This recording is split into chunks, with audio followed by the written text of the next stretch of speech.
ಸಹಕಾರ ನೀಡಿದಂತಹ ನಮ್ಮ ಸರ್ಕಾರಕ್ಕೆ ನಾನು ತುಂಬ ಹೃದಯದ ಕೃತಜ್ಞತೆಯನ್ನು ಪರಿಸ್ತಾ ಇದ್ದೇನೆ. ಹಾಗೂ ನಮ್ಮ ಬಿಸ್ನೆಸ್ ಪರ್ಪಸ್ಸಿಗಾಗಿ ಇದು ತುಂಬ ಹೆಲ್ಪ್ ಆಗಿದೆ.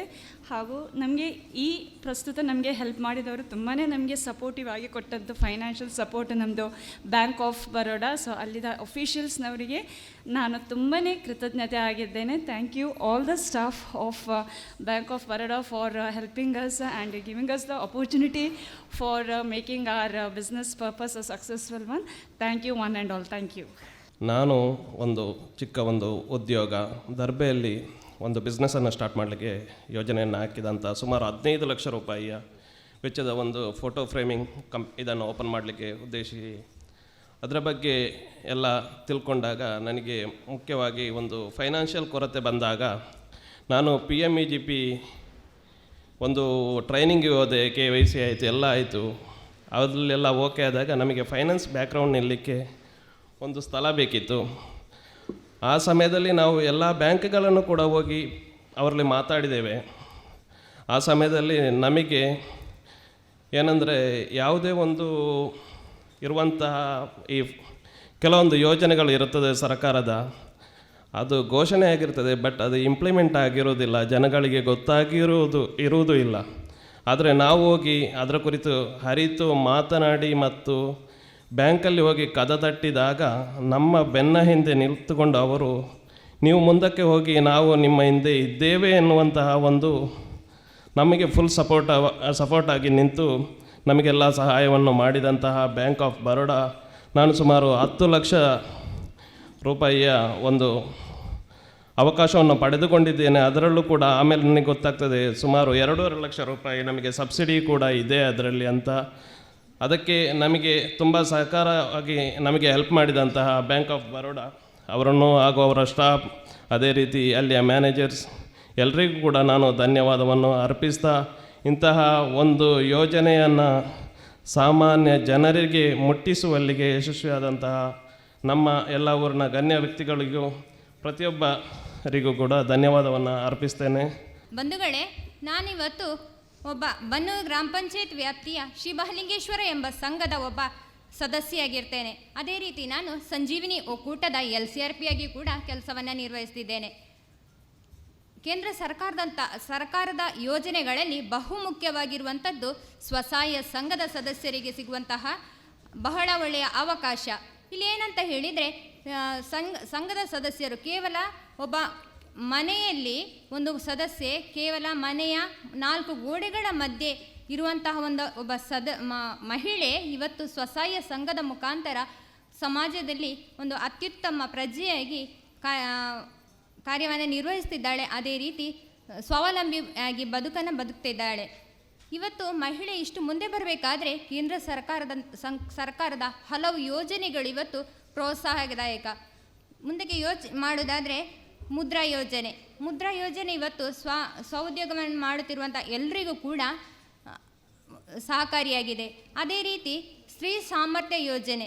ಈ ಸ್ತ್ರೀ ಸಾಮರ್ಥ್ಯ ಯೋಜನೆ ಅಂತ ಹೇಳಿದರೆ ಇದು ಆಹಾರೋತ್ಪನ್ನದಲ್ಲಿ ಸ್ವಉದ್ಯೋಗವನ್ನು ಮಾಡುತ್ತಿರುವಂತಹ ಎಲ್ಲ ಮಹಿಳೆಯರು ಇದನ್ನು ಅವಕಾಶವನ್ನು ಪಡ್ಕೊಳ್ಬೋದು. ಈ ಒಂದು ಯೋಜನೆಯಲ್ಲಿ ಇವತ್ತು ನಾವು ನಮ್ಮ ಸಂಘದಲ್ಲಿ, ನಮ್ಮ ಬನ್ನೂರು ಗ್ರಾಮ ಪಂಚಾಯತ್ ವ್ಯಾಪ್ತಿಯಲ್ಲಿ 3 ಸ್ವಸಹಾಯ ಸಂಘಗಳು ಈ ಒಂದು ಪ್ರಯೋಜನವನ್ನು ಪಡ್ಕೊಂಡಿದೆ. ಇಲ್ಲಿ ನಾವು ಸುಮಾರು 19 ಲಕ್ಷ ಇದೀಗ ನಾವು ಲೋನನ್ನು ಪಡ್ಕೊಂಡು ಸ್ವಾವಲಂಬಿ ಜೀವನವನ್ನು ಮಾಡ್ತಾ ಇದ್ದೇವೆ. ಇವತ್ತು ನಾವು ಸ್ವಉದ್ಯೋಗವನ್ನು ಮಾಡಿ ಯಾರನ್ನು ಕೂಡ ಅವಲಂಬಿಸದೆ, ಒಬ್ಬ ಗಂಡಸನ್ನು ನಾವು ಅವಲಂಬಿಸದೆ ನಾವೇ ಲೋನನ್ನು ತೆಗೆದು ನಾವೇ ಸ್ವಾವಲಂಬಿ ಜೀವನವನ್ನು ಮಾಡಿ ಅದರ ಮುಖಾಂತರ ಇವತ್ತು ಲೋನನ್ನು ಕಟ್ತಾ ಇದ್ದೇವೆ ನಾವು. ಇದಕ್ಕೆ ಮುಖ್ಯ ಕಾರಣ ಈ ಬ್ಯಾಂಕ್. ನಮಗೆ ಈ ಬ್ಯಾಂಕ್ ಆಫ್ ಬರೋಡಾದವರು ಬಹಳ ಒಳ್ಳೆಯ ರೀತಿಯ ಸಹಕಾರವನ್ನು ನೀಡ್ತಾ ಇದ್ದಾರೆ. ಇವತ್ತು ಯಾವುದೇ ಒಂದು ಕಾರ್ಯಕ್ರಮ ಇದ್ದರೂ ಕೂಡ, ಯಾವುದೇ ಯೋಜನೆಗಳು ಬಂದರೂ ಕೂಡ ನಮ್ಮಲ್ಲಿ ಅದನ್ನು ತಿಳಿಸ್ತಾರೆ. ನೋಡಿ ಮೇಡಮ್, ಈ ರೀತಿಯ ಒಂದು ಯೋಜನೆ ಇದೆ, ನಿಮ್ಮ ಸಂಘದ ಸದಸ್ಯರು ಇದನ್ನು ಪಡ್ಕೊಳ್ಳಿ.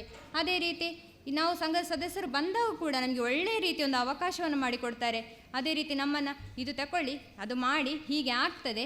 ಅದೇ ರೀತಿ ನಾವು PMJJY, PMSBY, ಅಟಲ್ ಪಿಂಚಣಿ, ಈ ರೀತಿಯ ಹಲವು ಸ್ಕೀಮ್ಗಳು ಇವತ್ತು ನಮ್ಮನ್ನು ಮಹಿಳೆಯರಿಗೆ ಯಾವುದು ಗೊತ್ತಿರುವುದಿಲ್ಲ ಮಹಿಳೆಯರಿಗೆ. ಅದೇ ಸ್ವಸಹಾಯ ಸಂಘಕ್ಕೆ ಅಂತ ಬಂದಾಗ ಈ ಒಂದು ಬ್ಯಾಂಕಿನ ಮುಖಾಂತರ ಎಲ್ಲವನ್ನು ನಾವು ಇವತ್ತು ಪ್ರಯೋಜನ ಪಡ್ಕೊಳ್ತಿದ್ದೇವೆ. ಅದೇ ರೀತಿ ಕಂಪ್ಯೂಟರ್ ಅಂತ ಹೇಳಿದರೆ ಏನಂತಲೇ ಗೊತ್ತಿಲ್ಲ ಅಂಥ ಮಹಿಳೆಯರು ಇವತ್ತು ಏನು ಮಾಡ್ತಿದ್ದಾರೆ ಅಂತ ಹೇಳಿದರೆ ಬ್ಯಾಂಕಿಗೆ ಬಂದು ತಮ್ಮ ಪ್ರಿಂಟಿಂಗ್ ಮಿಷನ್ನ ಮುಖಾಂತರ ತಾವೇ ಸ್ವತಃ ತಮ್ಮ ಪಾಸ್ ಪುಸ್ತಕವನ್ನು ಪ್ರಿಂಟ್ ಮಾಡ್ಕೊಳ್ತಾ ಇದ್ದಾರೆ. ಬಂಧುಗಳೇ, ಇದೆಲ್ಲವೂ ಕೂಡ ಸ್ವಸಹಾಯ ಸಂಘದಿಂದ ಆಗಿರುವಂಥದ್ದು. ಅದೇ ರೀತಿ ಇದಕ್ಕೆಲ್ಲ ಸಹಕಾರ ನೀಡಿರುವಂಥವ್ರು ನಮ್ಮ ಬ್ಯಾಂಕಿನವರು. ನಮ್ಮ ಈ ಬ್ಯಾಂಕ್ನಲ್ಲಿ ನಮ್ಮ ಸ್ವಸಹಾಯ ಸಂಘದ ಸದಸ್ಯರು ಹಲವಾರು ಯೋಜನೆಗಳನ್ನು ಪಡ್ಕೊಂಡಿದ್ದಾರೆ. ಮುಖ್ಯವಾಗಿ ಗೋಲ್ಡ್ ಲೋನ್, ಹಾಗೆ ಇಲ್ಲಿ ಸುಕನ್ಯಾ ಸಮೃದ್ಧಿ ಯೋಜನೆಯನ್ನು ಕೂಡ ನಮ್ಮ ಸಂಘದ ಸದಸ್ಯರು ಇಲ್ಲಿ ಮಾಡಿಸಿಕೊಂಡಿರ್ತಾರೆ. ಅದೇ ರೀತಿ ಆಟೋ ಲೋನ್, SPY. ಪ್ರಧಾನಮಂತ್ರಿ ನರೇಂದ್ರ ಮೋದಿಜಿಯವರಿಗೆ ಇದಕ್ಕೆ ಮುಖ್ಯವಾಗಿ ನಾವು ಕೃತಜ್ಞತೆಯನ್ನು ಹೇಳಬೇಕು. ಯಾಕೆಂತ ಹೇಳಿದರೆ ಕೇಂದ್ರ ಸರ್ಕಾರದ ಪ್ರತಿಯೊಂದು ಯೋಜನೆಯಲ್ಲೂ ಸ್ವಸಹಾಯ ಸಂಘದ ಸದಸ್ಯರನ್ನು ಇವತ್ತು ಗುರುತಿಸಿಕೊಂಡಿದ್ದಾರೆ. ಎಲ್ಲದರಲ್ಲೂ ಇದಕ್ಕೆ ಒಂದು ಸಪೋರ್ಟಾಗಿ ಬೆನ್ನೆಲುಬಾಗಿ ನಮ್ಮನ್ನು ಪ್ರೋತ್ಸಾಹವನ್ನು ನೀಡ್ತಿರುವವರು ಶ್ರೀಯುತ ನಮ್ಮ ಪ್ರಧಾನಮಂತ್ರಿ ಆಗಿರುವಂತಹ ಶ್ರೀಯುತ ನರೇಂದ್ರ ಮೋದಿಯವರು. ಇವರಿಗೂ ಕೂಡ ಕೃತಜ್ಞತೆ ಸಲ್ಲಿಸುತ್ತಾ, ಹಾಗೆಯೇ ನಮ್ಮ BOB ಬ್ಯಾಂಕ್ನ ಎಲ್ಲ ಸಿಬ್ಬಂದಿ ವರ್ಗಕ್ಕೆ, ಅದೇ ರೀತಿ ಮುಖ್ಯವಾಗಿ ನಮ್ಮ ಶಾಖಾ ಪ್ರಬಂಧಕರಾಗಿರುವಂತಹ ದೀಪ್ತಿ ಮೇಡಮ್ ಇವರಿಗೆ, ಅದೇ ರೀತಿ ನಮ್ಮ ಎಲ್ಲ ಪ್ರೋತ್ಸಾಹಕರಾಗಿರುವಂಥ ನಮ್ಮ ಗೀತಾ ಮೇಡಮ್ FLCR ಆಗಿರುವಂಥವ್ರು, ಇವರೆಲ್ಲರಿಗೂ ಕೂಡ ನಾನು ವಂದಿಸುತ್ತಾ, ಪ್ರಧಾನಮಂತ್ರಿ ಮೋದಿಯವರ ಕನಸು ಅದನ್ನು ನನಸಾಗಿರುವಂಥ ಜವಾಬ್ದಾರಿ ಭಾರತದ ಪ್ರಜೆಗಳದ ನಮ್ಮೆಲ್ಲರದ್ದು.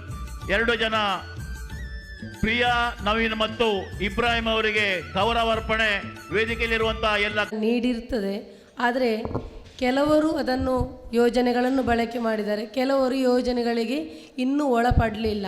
ಯಾಕೆಂತೇಳಿದರೆ ಕೆಲವರಿಗೆ ಮಾಹಿತಿ ಕೊರತೆ ಇರಬಹುದು, ಮತ್ತು ಕೆಲವರಿಗೆ ಮಾಹಿತಿ ಇದ್ದುಕೊಂಡು ಕೆಲವು ದಾಖಲೆಗಳಿಂದ ಹಿಂದುಳಿರಬಹುದು. ಈಗ ತುಂಬ ಯೋಜನೆಗಳಿವೆ. ಮೊದಲಿಗೆ ಪ್ರಧಾನಮಂತ್ರಿ ಜನ್ಧನ್ ಖಾತೆ ಅಂತೇಳಿ, ಇದು ಪ್ರತಿಯೊಬ್ಬರು ಖಾತೆಗಳನ್ನು ಹೊಂದಬೇಕು. ಯಾವ ವ್ಯಕ್ತಿ ಕೂಡ ಒಂದು ಮನೆಯಲ್ಲಿ 5 ಜನ ಇದ್ದರೂ 5 ಜನರು ಈ ಖಾತೆಯನ್ನು ಹೊಂದಿರಬೇಕು ಅಂತ ಉದ್ದೇಶವನ್ನು ಇಟ್ಕೊಂಡು ಈ ಖಾತೆಯನ್ನು ಪ್ರಾರಂಭ ಮಾಡಿರುವಂಥದ್ದು. ಆದರೆ ಹೆಚ್ಚಿನ ಸಂಖ್ಯೆಯಲ್ಲಿ ನಮ್ಮಲ್ಲಿ ಈಗ ಎಲ್ಲ ಡೈರೆಕ್ಟ್ ಬೆನಿಫಿಟ್ ಟ್ರಾನ್ಸ್ಫರ್ ಅಂದರೆ ನೇರವಾಗಿ ಖಾತೆಗೆ ಬರುವುದರಿಂದ ಪ್ರತಿಯೊಬ್ಬರ ಮನೆಯಲ್ಲಿ ಪ್ರತಿಯೊಬ್ಬರು ಖಾತೆಗಳನ್ನು ಹೊಂದಿರ್ತಾರೆ. ಪ್ರತಿಯೊಂದು ಸೌಲಭ್ಯಗಳಲ್ಲಿ ಪಡ್ಕೊಳ್ಳಿಕ್ಕೆ ಅವಕಾಶ ಆಗಿರ್ತದೆ. ಹಾಗಾಗಿ ಪ್ರತಿಯೊಬ್ಬರು ಜನ್ಧನ್ ಖಾತೆಯನ್ನು ಯಾರೆಲ್ಲ ಓಪನ್ ಮಾಡಿದವರೋ ಅವರಿಗೆ ಅದರ ನಿಯಮವನ್ನು ಹೇಳ್ತೇನೆ. ಪ್ರಧಾನಮಂತ್ರಿ ಜನ್ಧನ್ ಖಾತೆಯ ನಿಯಮ, ಆ ಖಾತೆಗೆ 1 ಲಕ್ಷ, ವರ್ಷಕ್ಕೆ 1 ಲಕ್ಷದ ಒಳಗೆ ಉಳಿತಾಯ ಇರುವಂಥ ಒಂದು ಯೋಜನೆ ಆಗಿರ್ತದೆ.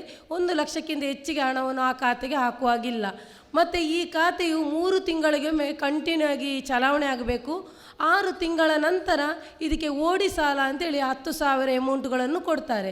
ಈ 10,000 ಯಾಕೆ ಓಡಿ ಸಾಲ ಕೊಡ್ತಾರೆ ಅಂತೇಳಿದರೆ, ಆ ಖಾತೆ ಚಲಾವಣೆ ಮಾಡಿದ ವ್ಯಕ್ತಿ ಎಲ್ಲಾದರೂ ಸಣ್ಣ ಮಟ್ಟದಲ್ಲಿ ಉದ್ಯೋಗ ಮಾಡಿಕೊಳ್ಳಿ ಅಂತ ಉದ್ದೇಶಕ್ಕಾಗಿ ಈ ಒಂದು ಜನ್ಧನ್ ಖಾತೆ ಮುಖಾಂತರ 10,000 ಸಾಲದ ರೂಪದಲ್ಲಿ ಕೊಡುವಂಥದ್ದು. ಈ ಸಾಲವನ್ನು ಪಡ್ಕೊಂಡ ನಂತರ ಅವರು ಉದ್ಯೋಗ ಸಣ್ಣ ಮಟ್ಟದಲ್ಲಿ ಮಾಡಿದವರು ಅದನ್ನು ಕಟ್ತಾ ಬರಬೇಕು. ನಂತರ ಕಟ್ಟಿದ ನಂತರ ಪುನಃ ಅವರಿಗೆ 10,000 ಸಾಲವನ್ನು ಕೊಡಲಿಕ್ಕೆ ಅವಕಾಶ ಇರುವಂಥದ್ದು. ಈ ರೀತಿಯ ಒಂದು ಖಾತೆಗಳು. ಈ ಖಾತೆಯನ್ನು ಚಲಾವಣೆ ಮಾಡ್ತಿದ್ದ ವ್ಯಕ್ತಿ ಎಲ್ಲಾದರೂ ಅಕಸ್ಮಾತ್ ಡೆತ್ ಆದ ಸಂದರ್ಭದಲ್ಲಿ ಆ ನಾಮಿನಿ ಯಾರು ಸೂಚಿಸಿದಾರೋ ಅವರಿಗೆ ವಿಮೆಗಳಿರ್ತವೆ. ಅವರು ಆರೋಗ್ಯದಲ್ಲಿ ಏನಾದರೂ ಡೆತ್ ಆಗಿದ್ದರೆ ಅವರಿಗೆ ನಾರ್ಮಲ್ ಡೆತ್ ಅಂತ, ಆ ನಾರ್ಮಲ್ ಡೆತ್ತಿಗೆ 30,000. ಅದೇ ಅವರು ಅಪಘಾತದಲ್ಲಿ ಡೆತ್ ಆಗಿದ್ದರೆ ಅವರಿಗೆ 1 ಲಕ್ಷ ಅಮೌಂಟುಗಳು ಅವರ ಖಾತೆಗೆ, ನಾಮಿನಿ ಖಾತೆಗೆ ಬರ್ತದೆ.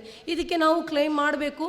ಕ್ಲೈಮ್ ಮಾಡಬೇಕಂತಿದ್ದರೆ ಆ ವ್ಯಕ್ತಿ ಆ ರೂಪೇ ಕಾರ್ಡ್ ಅಂತ ಹೇಳೋದನ್ನು ಬಳಕೆ ಮಾಡಿರಬೇಕು. ಪ್ರತಿಯೊಬ್ಬರು ಜನ್ಧನ್ ಖಾತೆ ಯಾರೆಲ್ಲ ಓಪನ್ ಮಾಡಿದಾರೋ ಝೀರೋ ಬ್ಯಾಲೆನ್ಸಲ್ಲಿ ಅವರು ಆ ಕಾರ್ಡ್ಗಳನ್ನು ಬಳಕೆ ಮಾಡಿದರೆ ಮಾತ್ರ ಈ ಸೌಲಭ್ಯ ಪಡ್ಕೊಳ್ಳಿಕ್ಕೆ ಅವಕಾಶ ಇರುವಂಥದ್ದು.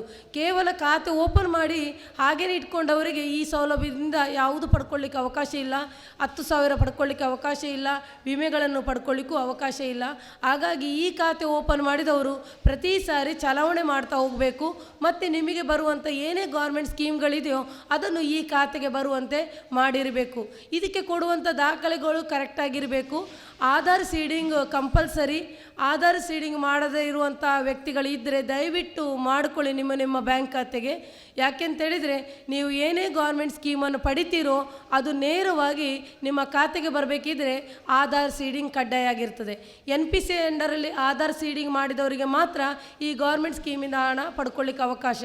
ಇದು ಯಾಕೆ ಈ ರೀತಿ ಮಾಡಿದರು ಅಂದರೆ ಯಾರು ಕೂಡ ದಲ್ಲಾಳಿಗಳು ಬರಬಾರ್ದು, ಮಧ್ಯದಲ್ಲಿ ಮಧ್ಯವರ್ತಿಗಳು ಇರಬಾರ್ದು, ನೇರವಾಗಿ ಫಲಾನುಭವಿಗಳಿಗೆ ಈ ಹಣ ಹೋಗಬೇಕು ಅಂತ ಉದ್ದೇಶಕ್ಕಾಗಿ ಡೈರೆಕ್ಟ್ ಬೆನಿಫಿಟ್ ಟ್ರಾನ್ಸ್ಫರನ್ನು ನಮ್ಮ ಮೋದಿ ಸರ್ಕಾರದವರು ಮಾಡಿದ್ದಾರೆ.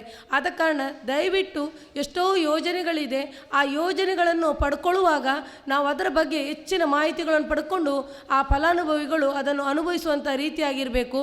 ಅದು ಬಿಟ್ಟು ನಾವು ಒಮ್ಮೆ ಯೋಜನೆಗಳನ್ನು ತೆಗೆದುಕೊಂಡ ನಂತರ ಕಂಟಿನ್ಯೂ ಮಾಡೋದಿಲ್ಲ. ಅದುವೇ ನಮ್ಮ ಇಲ್ಲಿಯ ನೆಕ್ಸ್ಟ್ ವರ್ಷದಲ್ಲಿ ನೋಡುವಾಗ ಯೋಜನೆ ಫಲಾನುಭವಿಗಳು ಕಡಿಮೆ ಆಗುವಂಥದ್ದು. ಈ ಯೋಜನೆಗಳು ಕಂಟಿನ್ಯೂ ಆಗಿ ಆಗಬೇಕಿದ್ರೆ ನಾವು ಅದೇ ರೀತಿ ಖಾತೆಗಳನ್ನು ಮುಂದುವರಿಸ್ತಾ ಹೋಗಬೇಕು. ಆಗಿದ್ದಾಗ ಯೋಜನೆಗಳು ಕೂಡ ನಮಗೆ ಸಮರ್ಪಕವಾಗಿ ಸಿಗುವಂಥದ್ದು. ಮೊದಲಿಗೆ ಖಾತೆಗಳಾಯಿತು. ನೆಕ್ಸ್ಟ್ ನಾವು ಈ ಇನ್ಸುರೆನ್ಸ್ ಅಂದರೆ ವಿಮೆಗಳು. ಈ ವಿಮೆ PMJJY, PMSBY, APY ಅಂತ 3 ರೀತಿಯ ಸೋಷಲ್ ಸೆಕ್ಯೂರಿಟಿ ಸ್ಕೀಮ್ ಅಂತೇಳಿ ಸಾಮಾಜಿಕ ಭದ್ರತೆ ಯೋಜನೆಗಳು ಅಂತೇಳಿ ಸರ್ಕಾರವು ನೀಡಿತು. ಈ ಸರ್ಕಾರ ನೀಡಿದಾಗ ಈ ಯೋಜನೆಗಳಲ್ಲಿ ಮೊದಲಿಗೆ ಬಡವರಾಗಲಿ ಅಥವಾ ಶ್ರೀಮಂತರಾಗಲಿ ಕೇವಲ ಖಾತೆದಾರರಾಗಿರಬೇಕು. ಅವರು ಈ ವಿಮೆಯನ್ನು ಮಾಡಿದರೆ ಅವರ ನಾಮಿನಿ ಯಾರಿದ್ದಾರೋ ಅವರಿಗೆ ನೇರವಾಗಿ 2 ಲಕ್ಷ ಅಮೌಂಟ್ಗಳು ಸಿಗುವಂಥ ಒಂದು ಸಹಾಯಧನವನ್ನು ಈ ಒಂದು ಇನ್ಸುರೆನ್ಸ್ ಕಂಪನಿಯವರು ಮುಖಾಂತರ ಮೋದಿ ಸರ್ಕಾರದವರು ನಮಗೆ ಈ ಒಂದು ವ್ಯವಸ್ಥೆಯನ್ನು ಮಾಡಿಕೊಟ್ರು. ಇಲ್ಲಿ ಈಗ ಏನಾಗಿದೆ ಅಂದರೆ ಪ್ರಧಾನಮಂತ್ರಿ ಜೀವನ್ ಜ್ಯೋತಿ ಅಂತ ಹೇಳೋದು ಆರೋಗ್ಯ ವಿಮೆ ಆಗಿರ್ತದೆ. ಈ ಆರೋಗ್ಯ ವಿಮೆಗೆ 18ರಿಂದ 50 ವರ್ಷದ ಒಳಗಿನವರು ಅದಕ್ಕೆ ಭಾಗವಹಿಸಲಿಕ್ಕೆ, 55 ವರ್ಷದ ಒಳಗಿನವರಿಗೆ ಆ ವಿಮೆಗಳು 55 ವರ್ಷದವರಿಗೆ ರಿನ್ಯೂವಲ್ ಆಗುವಂಥದ್ದು. 55 ವರ್ಷದ ನಂತರ ವಿಮೆಗಳಿಲ್ಲ ಆರೋಗ್ಯ ವಿಮೆ. 55 ವರ್ಷದ ಒಳಗೆ ಆರೋಗ್ಯದಲ್ಲಿ ಏನಾದರೂ ಹೆಚ್ಚು ಕಡಿಮೆ ಆಗಿ ಡೆತ್ ಆದ ಸಂದರ್ಭದಲ್ಲಿ, ಅಂದರೆ ಆರೋಗ್ಯದಲ್ಲಿ ಹೆಚ್ಚು ಕಡಿಮೆ ಆಗಿ ಇರಬೇಕು, ಆಕ್ಸಿಡೆಂಟ್ ಅಲ್ಲ, ಕೇವಲ ಆರೋಗ್ಯದಲ್ಲಿ, ಮತ್ತು ಮರ್ಡರ್, ಸುಸೈಡ್ ಈ ಎಲ್ಲ ಕೇಸ್ಗಳಿಗೆ ಕೊರೋನಾ ಜೊತೆಯಲ್ಲಿ 3 ಕೇಸ್ಗಳು ಒಳಪಡ್ತವೆ. ಈ 3 ಕೇಸ್ಗಳು ಸೇರಿ ಈ ಆರೋಗ್ಯದಲ್ಲಿ ಹೆಚ್ಚು ಕಡಿಮೆ ಆಗಿ ಡೆತ್ ಆದ ಸಂದರ್ಭದಲ್ಲಿ ನಾಮಿನಿ 2 ಲಕ್ಷವನ್ನು ಕ್ಲೈಮ್ ಮಾಡಲಿಕ್ಕೆ ಅವಕಾಶ ಇದೆ. ಇದನ್ನು 1 ತಿಂಗಳ ಒಳಗೆ ಬ್ಯಾಂಕಲ್ಲಿ ಕಡ್ಡಾಯವಾಗಿ ದಾಖಲೆಗಳನ್ನು ತಲುಪಿಸಬೇಕು. ಇಲ್ಲದಿದ್ದಲ್ಲಿ ನೀವು ಈ ವಿಮೆಯನ್ನು ಪಡ್ಕೊಳ್ಳಿಕ್ಕೆ ಅವಕಾಶ ಇರುವುದಿಲ್ಲ. 1 ವರ್ಷದವರೆಗೆ ಟೈಮ್ ಕೊಡ್ತಾರೆ. ಯಾಕೆಂದರೆ ಕೆಲವು ದಾಖಲೆಗಳೆಲ್ಲ ಹೆಚ್ಚು ಕಡಿಮೆ ಇದ್ದಾಗ ಅದನ್ನು ಸರಿಪಡಿಸಿಕೊಂಡು ಮತ್ತೆ ರಿಪೀಟ್ ಕ್ಲೈಮ್ ಮಾಡಲಿಕ್ಕೆ ಅವಕಾಶ ಕೊಡ್ತಾರೆ. ಆದರೆ ಈ ಒಂದು ನಿಯಮದ ಪ್ರಕಾರ 1 ತಿಂಗಳಲ್ಲಿ ನಾವು ಬ್ಯಾಂಕಿಗೆ ಸಬ್ಮಿಟ್ ಮಾಡಲೇಬೇಕು. ಮತ್ತು ಅಪಘಾತ ವಿಮೆ ಇದು 18ರಿಂದ 70 ವರ್ಷ. 70 ವರ್ಷ ಅಂತ ಹೇಳುವಾಗ ಎಲ್ಲರೂ ಬರ್ತಾರೆ ಅದರಲ್ಲಿ. ಆ 70 ವರ್ಷದ ಒಳಗೆ ಅವರು ಅಪಘಾತ ಆಗಲಿ ಅಥವಾ ಹಾವು ಕಚ್ಚಿ, ವಿದ್ಯುತ್ ಶಾಕ್ ತಗಲಿ, ಕಟ್ಟಡದಿಂದ ಬಿದ್ದು, ಮರದಿಂದ ಬಿದ್ದು, ಕಾಡು ಪ್ರಾಣಿ ಹಾವಳಿ, ಇದು ಯಾವುದೇ ಕೇಸಲ್ಲಿ ಅವರು ಡೆತ್ ಆಗಿದ್ದರೆ ಅವರ ನಾಮಿನಿ 2 ಲಕ್ಷವನ್ನು ಪಡ್ಕೊಳ್ಬೋದು. ಅದೇ ವ್ಯಕ್ತಿ ಎಲ್ಲಾದರೂ ಆಕ್ಸಿಡೆಂಟ್ ಆಗಿ ಉಳ್ಕೊಂಡ್ರೆ ಅವರಿಗೆ ಮೇಯ್ನ್ ಕಣ್ಣು, ಕೈ, ಕಾಲು ಇದು ಫುಲ್ 2 ಕಣ್ಣು, 2 ಕೈ, 2 ಕಾಲು ಡಿಫಾಲ್ಟ್ ಆಗಿದ್ದರೆ ಅವರಿಗೆ ಜೀವಂತವಾಗಿದ್ದಾರೆ ಬಟ್ ಅವರಿಗೆ ಆ ಒಂದು ತೊಂದರೆಗಳಾಗಿದೆ. ಅಂಥ ವ್ಯಕ್ತಿಗಳಿಗೆ 2 ಲಕ್ಷ. ಇಲ್ಲ 1 ಕಣ್ಣು, 1 ಕೈ, 1 ಕಾಲು ಏನಾದರೂ ಪ್ರಾಬ್ಲಮ್ ಆಗಿದ್ದರೆ, ಡಿಸೆಬಿಲಿಟಿ ಆಗಿದ್ದರೆ ಅಂಥ ಸಂದರ್ಭದಲ್ಲಿ 1 ಲಕ್ಷವನ್ನು ಕ್ಲೈಮ್ ಮಾಡಲಿಕ್ಕೆ ಅವಕಾಶ ಇದೆ. ಇದಕ್ಕೆ ಸರಿಯಾದ ನಾಮಿನಿಯನ್ನು ಸೂಚಿಸಿರಬೇಕು. ನಾಮಿನಿ ದಾಖಲೆಗಳನ್ನು ಕೊಡುವಾಗ ಅಪಘಾತದ ಸರ್ಟಿಫಿಕೇಟು ಅಂದರೆ ಪೋಸ್ಟ್ಮಾರ್ಟಮ್ ರಿಪೋರ್ಟು, FIR ರಿಪೋರ್ಟು ಮತ್ತು ಡೆತ್ ಆದ ಸರ್ಟಿಫಿಕೇಟು ಜೊತೆಯಲ್ಲಿ ಬ್ಯಾಂಕ್ ಖಾತೆದಾರರ ಅಕೌಂಟ್ ಪಾಸ್ಬುಕ್ಕು, ಹಾಗೆಯೇ ಆಧಾರು, ಯಾರಿಗೆ ನಾಮಿನಿಗೆ ಬರಬೇಕು ಆ ದಾಖಲೆಗಳನ್ನು ಅವರು ಕೊಡಬೇಕು. ಆಗ 1 ತಿಂಗಳ ಒಳಗೆ ಕೊಟ್ಟರೆ ನಾಮಿನಿಯ 1 ವಾರ ಅಥವಾ 2 ವಾರದಲ್ಲಿ ಖಾತೆಗೆ 2 ಲಕ್ಷ ಅಮೌಂಟ್ಗಳು ಬರ್ತವೆ. ಇಷ್ಟು ಕೆಲವು ಬ್ಯಾಂಕ್ಗಳಲ್ಲಿ ಸ್ವಲ್ಪ ಲೇಟ್ ಆಗ್ತದೆ, ಯಾಕಂದರೆ ಡಾಕ್ಯುಮೆಂಟ್ಸ್ ಸ್ವಲ್ಪ ಹೆಚ್ಚು ಕಡಿಮೆ ಇದ್ದಾಗ ಲೇಟ್ ಆಗ್ತದೆ. ಆದರೆ ಈ ಹಣ ಮಾತ್ರ ಯಾರು ಕ್ಲೇಮ್ ಮಾಡಿದಾರೋ ಅವರಿಗೆಲ್ಲರಿಗೂ ಬಂದಿದೆ, ಬರ್ತದೆ ಕೂಡ.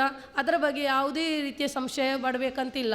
ಏನೇ ಸಮಸ್ಯೆ ಇದ್ದರೂ ಕೂಡ ನಮ್ಮ ಹತ್ರ ತಿಳಿಸ್ಬೋದು. ಅಂಥದ್ದು ಅಮೌಂಟ್ ಬರಲಿಲ್ಲ ಅಂತಾದರೆ ಅದನ್ನು ನಾವು ವಿಚಾರಿಸಿ ನೋಡ್ತೇವೆ. ಯಾಕೆಂತೇಳಿದರೆ ಈಗಾಗಲೇ ಬರದವರು ಕೂಡ ಕೊರೋನಾದ ಸಂದರ್ಭದಲ್ಲಿ ಕ್ಲೇಮ್ ಮಾಡಲಿಕ್ಕೆ ಅಪ್ಲಿಕೇಶನ್ ಹಾಕಿ 1 ವರ್ಷ ಕೂಡ ಅವರಿಗೆ ಬರದಂಥವರು ಈಗ ಅವರು ಕ್ಲೇಮ್ ಪಡ್ಕೊಂಡಿದ್ದಾರೆ. ಆದ ಕಾರಣ ಯಾರಿಗೆ ಅಂಥವರಿಗೆ ಬರಲಿಲ್ಲೋ ಅವರು ನಮಗೆ ತಿಳಿಸ್ಬೋದು. ನಮ್ಮ ಕೇಂದ್ರ ತಾಲೂಕ್ ಪಂಚಾಯತಿಯಲ್ಲಿ ಇರ್ತದೆ, ಆರ್ಥಿಕ ಸಾಕ್ಷರತಾ ಕೇಂದ್ರ ಅಂತೇಳಿ, ಅಲ್ಲಿ ಬಂದು ನೀವು ಮಾಹಿತಿಗಳನ್ನು ಪಡ್ಕೊಳ್ಬೋದು. ಮತ್ತು APY ಅಂತ, ಈ APY ಅಂದರೆ ಅಟಲ್ ಪೆನ್ಷನ್ ಸ್ಕೀಮ್ ಅಂತ. ಈ ಸ್ಕೀಮ್ಗಳು ಪ್ರತಿಯೊಬ್ಬರು ಮಾಡಬೇಕು. 18ರಿಂದ 40 ವರ್ಷದ ಒಳಗಿನ ಅವರಿಗೆ ಇರುವಂಥ ಒಂದು ಸ್ಕೀಮ್ ಆಗಿರ್ತದೆ. ಇದರಲ್ಲಿ ಪೆನ್ಷನ್ ಪಡೆಯುವಂಥದ್ದು 60 ವರ್ಷದ ನಂತರ ಅವರು ಪೆನ್ಷನ್ ಪಡೀಲಿಕ್ಕೆ 1,000ದಿಂದ 5,000ದವರೆಗೆ ಅವರಿಗೆ ಟಾರ್ಗೆಟ್ ಇರ್ತದೆ. ನೀವು ಯಾವ ಅಮೌಂಟ್ಗಳನ್ನು ಆಯ್ಕೆ ಮಾಡ್ತೀರೋ ಆ ಅಮೌಂಟ್ಗಳ ಮುಖಾಂತರ ನಿಮಗೆ ಈ ಒಂದು ಸ್ಕೀಮಲ್ಲಿ ಬರುವಂಥದ್ದು. ನಿಮ್ಮ ಏಜ್ ಪ್ರಕಾರ ಕಂತುಗಳು ಕಟ್ಟಾಗುವಂಥದ್ದು. ನೀವು ವರ್ಷಕ್ಕೆ, ತಿಂಗಳಿಗೆ, 6 ತಿಂಗಳಿಗೆ ಯಾವ ರೀತಿ ಬೇಕೋ ಆ ರೀತಿ ನೀವು ಅದನ್ನು ಕಟ್ ಮಾಡಿಸ್ಕೊಳ್ಬೋದು. ನಿಮ್ಮ ಏಜ್ಗೆ ಸರಿಯಾಗಿ 18ರಿಂದ 40 ವರ್ಷದ ಒಳಗಿನವರಿಗೆ ಅಮೌಂಟ್ಗಳು, ಕಂತುಗಳು ಕಟ್ಟಾಗ್ತಾ ಇರ್ತವೆ. ಕಂಟಿನ್ಯೂ ಆಗಿ ಕಟ್ಟಾಗ್ತಾ ಇದ್ದ ವ್ಯಕ್ತಿ ಎಲ್ಲಿಯಾದರೂ ಅಕಸ್ಮಾತ್ ಡೆತ್ ಆದರೆ ಅಂಥ ಸಂದರ್ಭದಲ್ಲಿ ಯಾರು ನಾಮಿನಿ ಸೂಚಿಸಿದಾರೋ ಅವರು ಆ ಪೆನ್ಷನ್ ಯೋಜನೆಯನ್ನು ಮುಂದುವರಿಸ್ಬೋದು. ಇಲ್ಲದಿದ್ದಲ್ಲಿ ಅವರದನ್ನು ಒಮ್ಮೆಲೆ ಕ್ಲೈಮ್ ಮಾಡಲಿಕ್ಕೆ ಅವಕಾಶ ಇದೆ. ಒಮ್ಮೆಲೆ ಕ್ಲೈಮ್ ಮಾಡುವಾಗ 1,000ದ ಯೋಜನೆ ಮಾಡಿದವರಿಗೆ 1,70,000 ಅಮೌಂಟನ್ನು ಒಮ್ಮೆಲೆ ಕ್ಲೈಮ್ ಮಾಡಲಿಕ್ಕೆ ಅವಕಾಶ ಇರುವಂಥದ್ದು. ಅದೇ 5,000ಕ್ಕೆ ಮಾಡಿದರೆ ಅವರು 8,20,000 ಅಮೌಂಟ್ಗಳನ್ನು ಕ್ಲೈಮ್ ಮಾಡಲಿಕ್ಕೆ ಅವಕಾಶ ಇರುವಂಥದ್ದು. ಈ ರೀತಿ ಆ ಯೋಜನೆಗಳಿದೆ. ಪ್ರತಿಯೊಬ್ಬರು ಮಾಡಿ. ನಿಮ್ಮ ಏಜ್ ಕಳೆದಿದೆ ಅಂತಾದರೆ ನಿಮ್ಮ ಮನೆಯಲ್ಲಿ ಇರುವವರು ಯಾರಿದ್ದಾರೋ ಅಂಥವರಿಗೆ ಕೂಡ ನೀವು ಅದನ್ನು ಮಾಡಿಸುವಂಥ ವ್ಯವಸ್ಥೆಯನ್ನು ಮಾಡಿಕೊಳ್ಬೇಕು. ಮತ್ತು ಇರುವಂಥದ್ದು ಮುದ್ರಾ ಸ್ಕೀಮು. ಮುದ್ರಾ ಸ್ಕೀಮ್ ಅಂತ ಹೇಳಿದು ಸ್ವಉದ್ಯೋಗಕ್ಕೆ ಇರುವಂಥ ಒಂದು ಸ್ಕೀಮ್ ಆಗಿರ್ತದೆ. ಇದು ಮುದ್ರಾ ಸ್ಕೀಮಲ್ಲಿ 10 ಲಕ್ಷದವರೆಗೆ ಸ್ವಉದ್ಯೋಗಕ್ಕೆ ನಾವು ಬಳಕೆ ಮಾಡ್ಬೋದು. ಈಗಾಗಲೇ ಇಲ್ಲಿ ಸನ್ಮಾನಿತಗೊಂಡವರು ಇದ್ದಾರೆ ಮುದ್ರಾ ಸ್ಕೀಮಲ್ಲಿ ಪಡ್ಕೊಂಡವರು. ಈ ಮುದ್ರಾ ಸ್ಕೀಮಲ್ಲಿ ಪಡ್ಕೊಳ್ಬೇಕಿದ್ರೆ ಅವರು ಯಾವ ರೀತಿ ಸ್ವಉದ್ಯೋಗ ಮಾಡ್ತಾರೋ ಅದರ ಬಗ್ಗೆ ಅವರ ಎಕ್ಸ್ಪೀರಿಯೆನ್ಸ್ ಇರಬೇಕು. ಜೊತೆಯಲ್ಲಿ ಅವರು ಸ್ವಉದ್ಯೋಗ ಮಾಡಬೇಕಾದ್ರೆ ಅದಕ್ಕೆ ಬೇಕಾದ ಪ್ರಾಜೆಕ್ಟ್ ರಿಪೋರ್ಟ್ ಇರಬೇಕು. ಹಾಗೆಯೇ ಅವರು ಮಾಡುವ ಸ್ಥಳ ಯಾವ ರೀತಿ ಇದೆ, ಪಾಪ್ಯುಲೇಷನ್ ಹೇಗಿದೆ ಅಂತ ಹೇಳೋದನ್ನು ನೋಡಿಕೊಂಡು ಅವರಲ್ಲಿ ಆ ಒಂದು ಕೆಲಸ ಕಾರ್ಯಗಳನ್ನು ಪ್ರಾರಂಭ ಮಾಡಬೇಕು. ಯಾಕೆಂತೇಳಿದರೆ ಪಾಪ್ಯುಲೇಷನ್ ಇಲ್ಲದ ಸ್ಥಳದಲ್ಲಿ ನಾವು ಪ್ರಾರಂಭ ಮಾಡಿದರೆ ಆ ಉದ್ಯೋಗದಲ್ಲಿ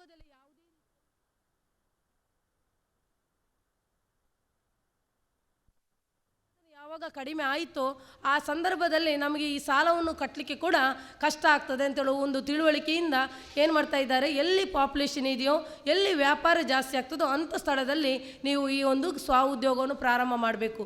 ಬೇರೆ ಬೇರೆ ಉದ್ಯೋಗ ಇದೆ. ವ್ಯಾಪಾರ ಆದರೆ ನಾವು ಸೇರುವಂಥ ಸ್ಥಳದಲ್ಲಿ ಕೆಲವು ವ್ಯಾಪಾರ ಮಾಡುವುದಂತ ಕೆಲವು ವ್ಯವಸ್ಥೆಗಳಿಗೆ ಕೆಲವು ಚಟುವಟಿಕೆ ಮಾಡಬೇಕಿದ್ರೆ ಮನೆಯಲ್ಲಿ ಮಾಡುವಂಥದ್ದು ವ್ಯವಸ್ಥೆ ಇದೆ. ಫುಡ್ಡನ್ನು ಈಗ ಪ್ರಾಡಕ್ಟ್ ಮಾಡುವಾಗ ಫುಡ್ ಪ್ರಾಡಕ್ಟ್ ಮಾಡಬೇಕಿದ್ರೆ ಮನೆಯ ಒಂದು ಕಟ್ಟಡದಲ್ಲಿ ನಾವು ಮಾಡಿಕೊಂಡು ಅದನ್ನು ಮಾರಾಟ ಮಾಡುವಂಥ ರೀತಿಯೂ ಇದೆ.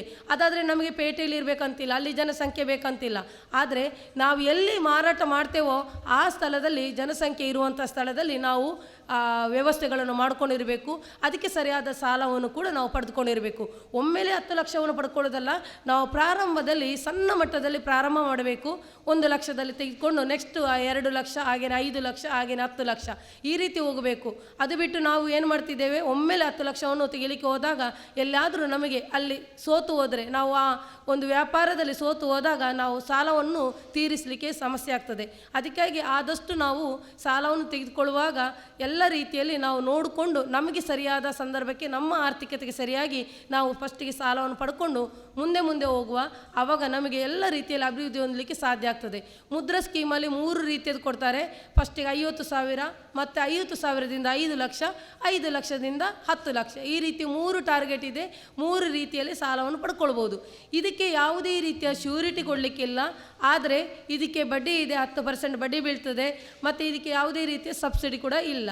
ಇದರಲ್ಲಿ ಮೇಯ್ನ್ ಸಬ್ಸಿಡಿ ಇಲ್ಲ ಅಂತ ಮಾತ್ರ ಅಲ್ಲ, ಜೊತೆಯಲ್ಲಿ ಯಾವುದೇ ಶ್ಯೂರಿಟಿ ಕೊಡದಂಥ ಸಾಲ ಅಂತ ಹೇಳಿದರೆ ಈ ಮುದ್ರಾ ಸ್ಕೀಮ್. ಇದಕ್ಕೆ ಗ್ಯಾರಂಟಿ ಕೊಡುವುದೇ ನಮ್ಮ ಮೋದಿ ಸರ್ಕಾರ. ಯಾಕಂತೇಳಿದರೆ ಅವರು ಗ್ಯಾರಂಟಿ ಕೊಡುವುದರಿಂದ ನಿಮಗೆ ನೇರವಾಗಿ ಸಾಲವನ್ನು ಪಡ್ಕೊಳ್ಳಿಕ್ಕೆ ಅವಕಾಶ ಇರುವಂಥದ್ದು. ಹಾಗಾಗಿ ಈ ಸ್ಕೀಮಲ್ಲಿ ಹೆಚ್ಚಿನ ಸಂಖ್ಯೆಯಲ್ಲಿ ಪಡೆದಿದ್ದಾರೆ ಕೂಡ.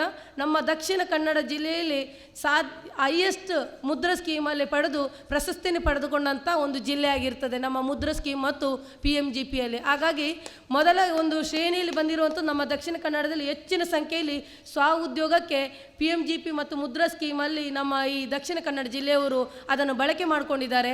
ಹಾಗಾಗಿ ಇನ್ನೂ ಹೆಚ್ಚು ಬಳಕೆ ಮಾಡಬೇಕು ಕೂಡ. ಇದರ ಬಗ್ಗೆ ಇನ್ನೂ ಮಾಹಿತಿಗಳು ಜನರಿಗೆ ತಲುಪಬೇಕು.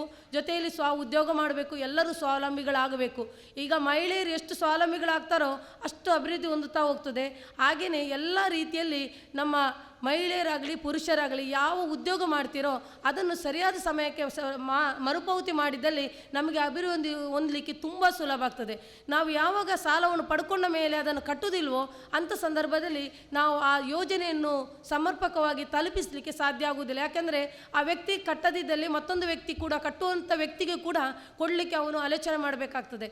ಇದು ಬ್ಯಾಂಕಿನ ಸಮಸ್ಯೆಗಳು ಇರುವುದರಿಂದ ನಾವು ಆದಷ್ಟು ಬ್ಯಾಂಕಲ್ಲಿ ಒಳ್ಳೆಯ ನಮಗೆ ಸಹಾಯ ಸಿಗಬೇಕು ಅಂತಿದ್ರೆ ನಾವು ನಾವು ಕೂಡ ಅವರಿಗೆ ಸರಿಯಾದ ವಿಶ್ವಾಸಾರ್ಹ ಕೆಲಸ ಕಾರ್ಯಗಳನ್ನು ನಾವು ಮಾಡಬೇಕು. ಆಗಿದ್ದಾಗ ನಾವು ಅಭಿವೃದ್ಧಿ ಹೊಂದಲಿಕ್ಕೆ ತುಂಬ ಸುಲಭ ಆಗ್ತದೆ. ಇದೇ ರೀತಿ PMGP ಅಂತ, PMGPಯಲ್ಲಿ ಮಾತ್ರ ನಮಗೆ ಸಬ್ಸಿಡಿ ಇದೆ ಹೇಳಿದ್ರು. ಈಗ 2.5 ಲಕ್ಷ ನಮಗೆ ಸಬ್ಸಿಡಿ ಸಿಗ್ತದೆ ಅಮೌಂಟ್ ತಗೊಂಡ್ರೆ ಅಂತ. ಅಂದರೆ ಅರ್ಥ ಏನು, ನಗರದವರಿಗೂ ಮತ್ತು ಹಳ್ಳಿಯವರಿಗೂ ವ್ಯತ್ಯಾಸ ಇದೆ. ಈ PMGPಯಲ್ಲಿ ನಗರದವರಿಗೆ 25% ಸಾಲದ ವ್ಯವಸ್ಥೆ, ಅಂದರೆ 25% ಸಬ್ಸಿಡಿ ಬರುವಂಥದ್ದು. ಅದೇ ಹಳ್ಳಿಯವರಿಗೆ 35% ಸಬ್ಸಿಡಿ ಬರುವಂಥದ್ದು, 10% ವ್ಯತ್ಯಾಸ ಅಷ್ಟೇ.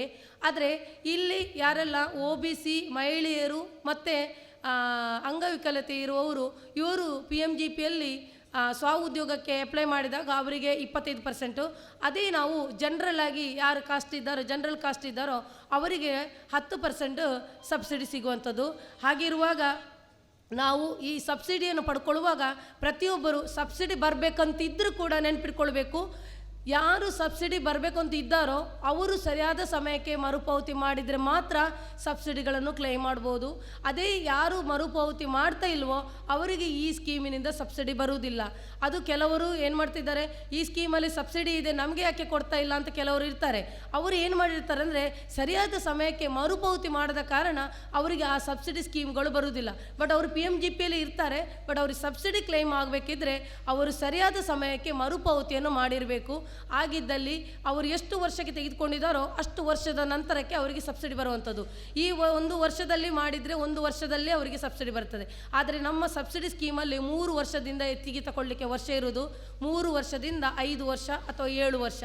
ನೀವು 3 ವರ್ಷ ಮಾಡಿ 1 ಲಕ್ಷಕ್ಕೆ ಅಥವಾ 5 ವರ್ಷವೂ ಮಾಡಿ, ನಿಮಗೆ ಪಡೆಯುವ ನೀವು ತೆಗೆದುಕೊಂಡ ಸಾಲದ ಕೊನೆಯ 6 ತಿಂಗಳಲ್ಲಿ ನಿಮಗೆ ಸಾಲದ ಮರುಪಾವತಿ ಆಗುವ ಸಂದರ್ಭಕ್ಕೆ ಈ ಸಬ್ಸಿಡಿಗಳು ಕ್ಲೈಮ್ ಆಗುವಂಥದ್ದು.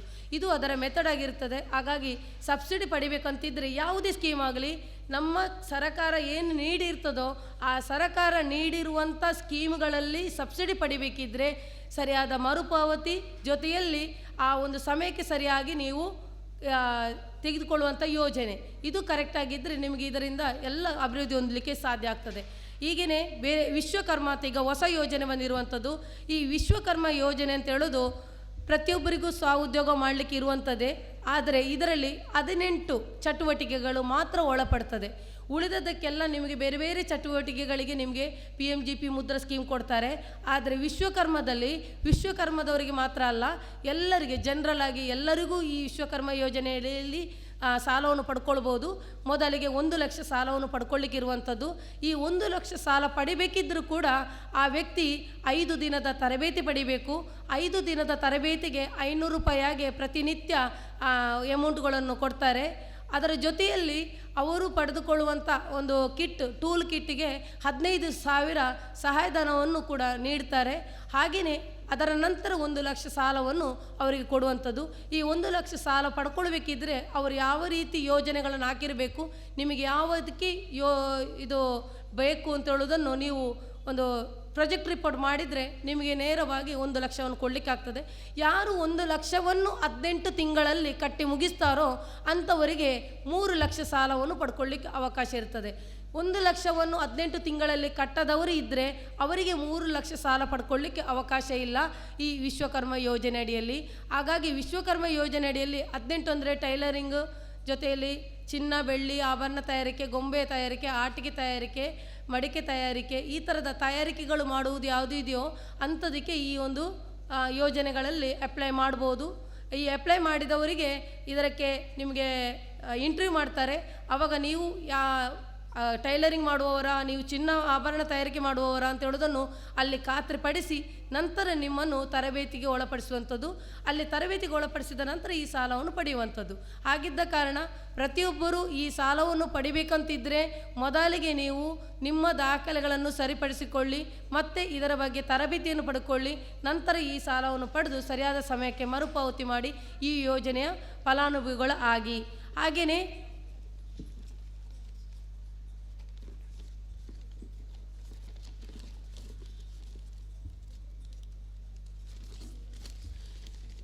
ಮತ್ತು ಆಯುಷ್ಮಾನ್ ಅಂತೇಳಿದೆ. ಆಯುಷ್ಮಾನ್ ಗೊತ್ತಿದೆ ನಿಮಗೆ, ನಿಮ್ಮ ಇಲ್ಲಿರುವಂಥ ಅಪಘಾತ ಆಗಿದೆ. ಈಗ ಆಯುಷ್ಮಾನ್ ಅಂತ ಹೇಳೋದು ಪ್ರತಿಯೊಬ್ಬರು ಆರೋಗ್ಯಕ್ಕೆ ಸಂಬಂಧಪಟ್ಟಂಥ ಒಂದು ಇನ್ಶೂರೆನ್ಸ್ ಥರ ಇದು. ನೀವು ಆರೋಗ್ಯದಲ್ಲಿ ಏನಾದರೂ ಸಮಸ್ಯೆ ಆದಲ್ಲಿ ಅಡ್ಮಿಟ್ ಆಗಬೇಕಂತಿದ್ದ ಸಂದರ್ಭದಲ್ಲಿ ಈ ಯೋಜನೆಗಳನ್ನು ನಿಮ್ಮ ಆರೋಗ್ಯ ಇಲಾಖೆ ಮುಖಾಂತರ ನೀವು ಪಡ್ಕೊಳ್ಬೋದು. ಈ ಕಾರ್ಡುಗಳು ಕೂಡ ನಿಮ್ಮ ಸರ್ಕಾರಿ ಆಸ್ಪತ್ರೆಯಲ್ಲಿ ಮಾಡಿಕೊಡ್ತಾರೆ. ಈ ಕಾರ್ಡ್ ಇಲ್ಲಿ ನಿಮ್ಮ ಆರೋಗ್ಯ ಇಲಾಖೆಯವರು ಬಂದಿದ್ದಾರೆ, ಇಲ್ಲಿ ಅವರು ಕೂಡ ಮಾಡಿಕೊಡ್ಬೋದು. ನೀವು ದಾಖಲೆಗಳನ್ನು ತಂದು ಕೊಟ್ಟರೆ ಅವರು ಮಾಡಿಕೊಡ್ತಾರೆ. ನೀವು ಇಲ್ಲದ್ರೆ ಫೋನ್ ನಂಬರ್ ಕೊಡಿ, ಅವರು ನಿಮ್ಮನ್ನು ಕಾಂಟ್ಯಾಕ್ಟ್ ಮಾಡ್ಕೊಳ್ತಾರೆ, ಇಂಥ ಸ್ಥಳಕ್ಕೆ ಬನ್ನಿ ಅಂತ. ಅಲ್ಲಿ ನಿಮ್ಮನ್ನು ಕಾಂಟ್ಯಾಕ್ಟ್ ಮಾಡ್ಕೊಂಡು ನಿಮಗೆ ಆಯುಷ್ಮಾನ್ ಕಾರ್ಡನ್ನು ಮಾಡಿಕೊಡುವಂಥ ವ್ಯವಸ್ಥೆ ಕೂಡ ಇದೆ. ಈ ಒಂದು ವಿಕಸಿತ ಭಾರತ ಸಂಕಲ್ಪ ಯಾತ್ರೆಯಲ್ಲಿ ಉದ್ದೇಶವೇ ಅದುವೇ. ಯಾಕೆಂತೇಳಿದರೆ ಯಾರು ಯೋಜನೆಗಳನ್ನು ಪಡೀಲಿಲ್ಲವೋ ಅವರು ಈ ಒಂದು ಸಭೆಯಲ್ಲಿ ಬಂದು ಭಾಗವಹಿಸಿ ಆ ನೋಂದಣಿ ಮಾಡಿಕೊಂಡು ಈ ಕಾರ್ಯಕ್ರಮದಲ್ಲಿ ಹೋಗಬೇಕು ಅಂತ ಒಂದು ಉದ್ದೇಶ ಇಟ್ಕೊಂಡು ಮಾಡಿರುವಂಥದ್ದು. ಆಗಿರುವಾಗ ಯಾರಾದರೂ ಯೋಜನೆಗಳು ಪಡೆಯದಿದ್ದಲ್ಲಿ ದಯವಿಟ್ಟು ಆರೋಗ್ಯ ಇಲಾಖೆಯಲ್ಲಿ ವಿಚಾರಿಸಿ ಆಯುಷ್ಮಾನ್ ವ್ಯವಸ್ಥೆಯನ್ನು ಪಡ್ಕೊಳ್ಳಿ. ಈ ಆಯುಷ್ಮಾನಲ್ಲಿ 5 ಲಕ್ಷದವರೆಗೆ ವ್ಯವಸ್ಥೆ ಇದೆ. 5 ಲಕ್ಷ ಪಡಿಬೇಕು ಅಂತಿದ್ರೂ ಕೂಡ ನಾವು ಕಾರ್ಡುಗಳನ್ನು ಹೊಂದಿರಬೇಕು. ಜೊತೆಯಲ್ಲಿ ನಾವು ಸರ್ಕಾರಿ ಆಸ್ಪತ್ರೆಯಲ್ಲಿ ಆ ಏನು ದಾಖಲೆಯಲ್ಲಿ ಹೇಳಿದಾರೋ ಯಾವ ಹಾಸ್ಪಿಟಲ್ ಅಡ್ಮಿಟ್ ಆಗಬೇಕು ಅಂತ, ಆ ಹಾಸ್ಪಿಟಲಲ್ಲಿ ಅಡ್ಮಿಟ್ ಆದರೆ ನೇರವಾಗಿ ಆಯುಷ್ಮಾನ್ನ ಫೆಸಿಲಿಟಿಯನ್ನು ಪಡ್ಕೊಳ್ಳಿಕ್ಕೆ ಅವಕಾಶ ಇರ್ತದೆ. ಈಗ ಈ ವರ್ಷದಿಂದ ನಮ್ಮ ಈ ಪುತ್ತೂರು ತಾಲೂಕು ಯಾವುದು ಹಾಸ್ಪಿಟಲ್ ಸೂಚಿಸಲಿಲ್ಲ, ಜಿಲ್ಲಾ ಹಾಸ್ಪಿಟಲನ್ನು ಸೂಚಿಸಿದ್ದಾರೆ. ಹಾಗಾಗಿ ಮಂಗಳೂರಿಗೆ ಹೋಗಬೇಕಾಗ್ತದೆ. ಆದ ಕಾರಣ ಸ್ವಲ್ಪ ಕೆಲವರಿಗೆಲ್ಲ ತುಂಬ ಸಮಸ್ಯೆ ಆಗಿರುವಂಥದ್ದು ಇದೆ ಈ ಆಯುಷ್ಮಾನಿಂದಾಗಿ. ಸ್ವಲ್ಪ ಅದು ಇನ್ನು ಮುಂದೆ ಸರಿಯಾಗ್ಬೋದು. ಯಾಕಂತೇಳಿದರೆ ಕೆಲವು ಯೋಜನೆಗಳು ಅದು ಆ ಸಮಯಕ್ಕೆ ಇಲ್ಲಿ ಫೆಸಿಲಿಟಿ ಇಲ್ಲದ ಕಾರಣ ಅಲ್ಲಿಗೆ ಹೋಗುವಂಥದ್ದು. ಇದಕ್ಕೆ ಏನು ಫೆಸಿಲಿಟಿ ಬೇಕೋ ಅದು ಎಲ್ಲ ಮೇಯ್ನ್ ನಮ್ಮ ಮಂಗಳೂರು ವೆನ್ಲಾಕ್ ಆಸ್ಪತ್ರೆಯಲ್ಲಿ ಇರ್ತದೆ. ಆದ ಕಾರಣ ಈ ಫೆಸಿಲಿಟಿಗಾಗಿ ನಮಗೆ ಅಲ್ಲಿ ಅವಕಾಶವನ್ನು ಕೊಟ್ಟಿರುವಂಥದ್ದು. ಮತ್ತು ಉಜ್ವಲ ಯೋಜನೆ ನಿಮಗೆ ಗೊತ್ತಿದೆ. ಉಜ್ವಲ ಯೋಜನೆಯಲ್ಲಿ ಎಲ್ಲರೂ ಪ್ರತಿಯೊಬ್ಬರು ಉಜ್ವಲ ಯೋಜನೆ ಪಡೆಯುವವರು KYCಯನ್ನು ಅಪ್ಡೇಟ್ ಮಾಡಬೇಕು, ಅದು ಕಡ್ಡಾಯ. KYC ಅಪ್ಡೇಟ್ ಮಾಡಿದರೆ ಮಾತ್ರ ಮುಂದೆ ಸಬ್ಸಿಡಿಯನ್ನು ಪಡ್ಕೊಳ್ಳಿಕ್ಕೆ ಅವಕಾಶ ಇರ್ತದೆ. ಆದ ಕಾರಣ ದಯವಿಟ್ಟು ನೀವೆಲ್ಲರಿಗೂ ತಿಳಿಸಿ, ಉಜ್ವಲ ಯೋಜನೆ ಯಾರೆಲ್ಲ ಪಡ್ಕೊಂಡಿದ್ದಾರೋ ಅವರು KYCಯನ್ನು ಅಪ್ಡೇಟ್ ಮಾಡಬೇಕು. ಜೊತೆಯಲ್ಲಿ ಅವರ ದಾಖಲೆಗಳನ್ನು ಕೂಡ ಸರಿಪಡಿಸ್ಕೊಂಡಿರಬೇಕು. ಆಧಾರಲ್ಲಿ ಏನಾದರೂ ತಿದ್ದುಪಡಿ ಮಾಡಿದರೆ ದಯವಿಟ್ಟು ತಿದ್ದುಪಡಿ ಮಾಡಿದ ನಂತರ ಬ್ಯಾಂಕಿಗೆ ಮತ್ತು ಜೊತೆಯಲ್ಲಿ ಯೋಜನೆಗಳಿಗೆ ಪುನಃ ನೀವು ಸಬ್ಮಿಟ್ ಮಾಡಿ. ಇಲ್ಲದಿದ್ದಲ್ಲಿ ನಿಮಗೆ ಈ ಸೌಲಭ್ಯವನ್ನು ಪಡ್ಕೊಳ್ಳಿಕ್ಕೆ ಅವಕಾಶ ಕಡಿಮೆ ಆಗ್ತದೆ. ಮತ್ತು ಹೆಣ್ಣು ಮಕ್ಕಳಿಗಿರುವಂಥ ಒಂದು ಒಳ್ಳೆಯ ಯೋಜನೆ ಸುಕನ್ಯಾ ಸಮೃದ್ಧಿ ಯೋಜನೆ.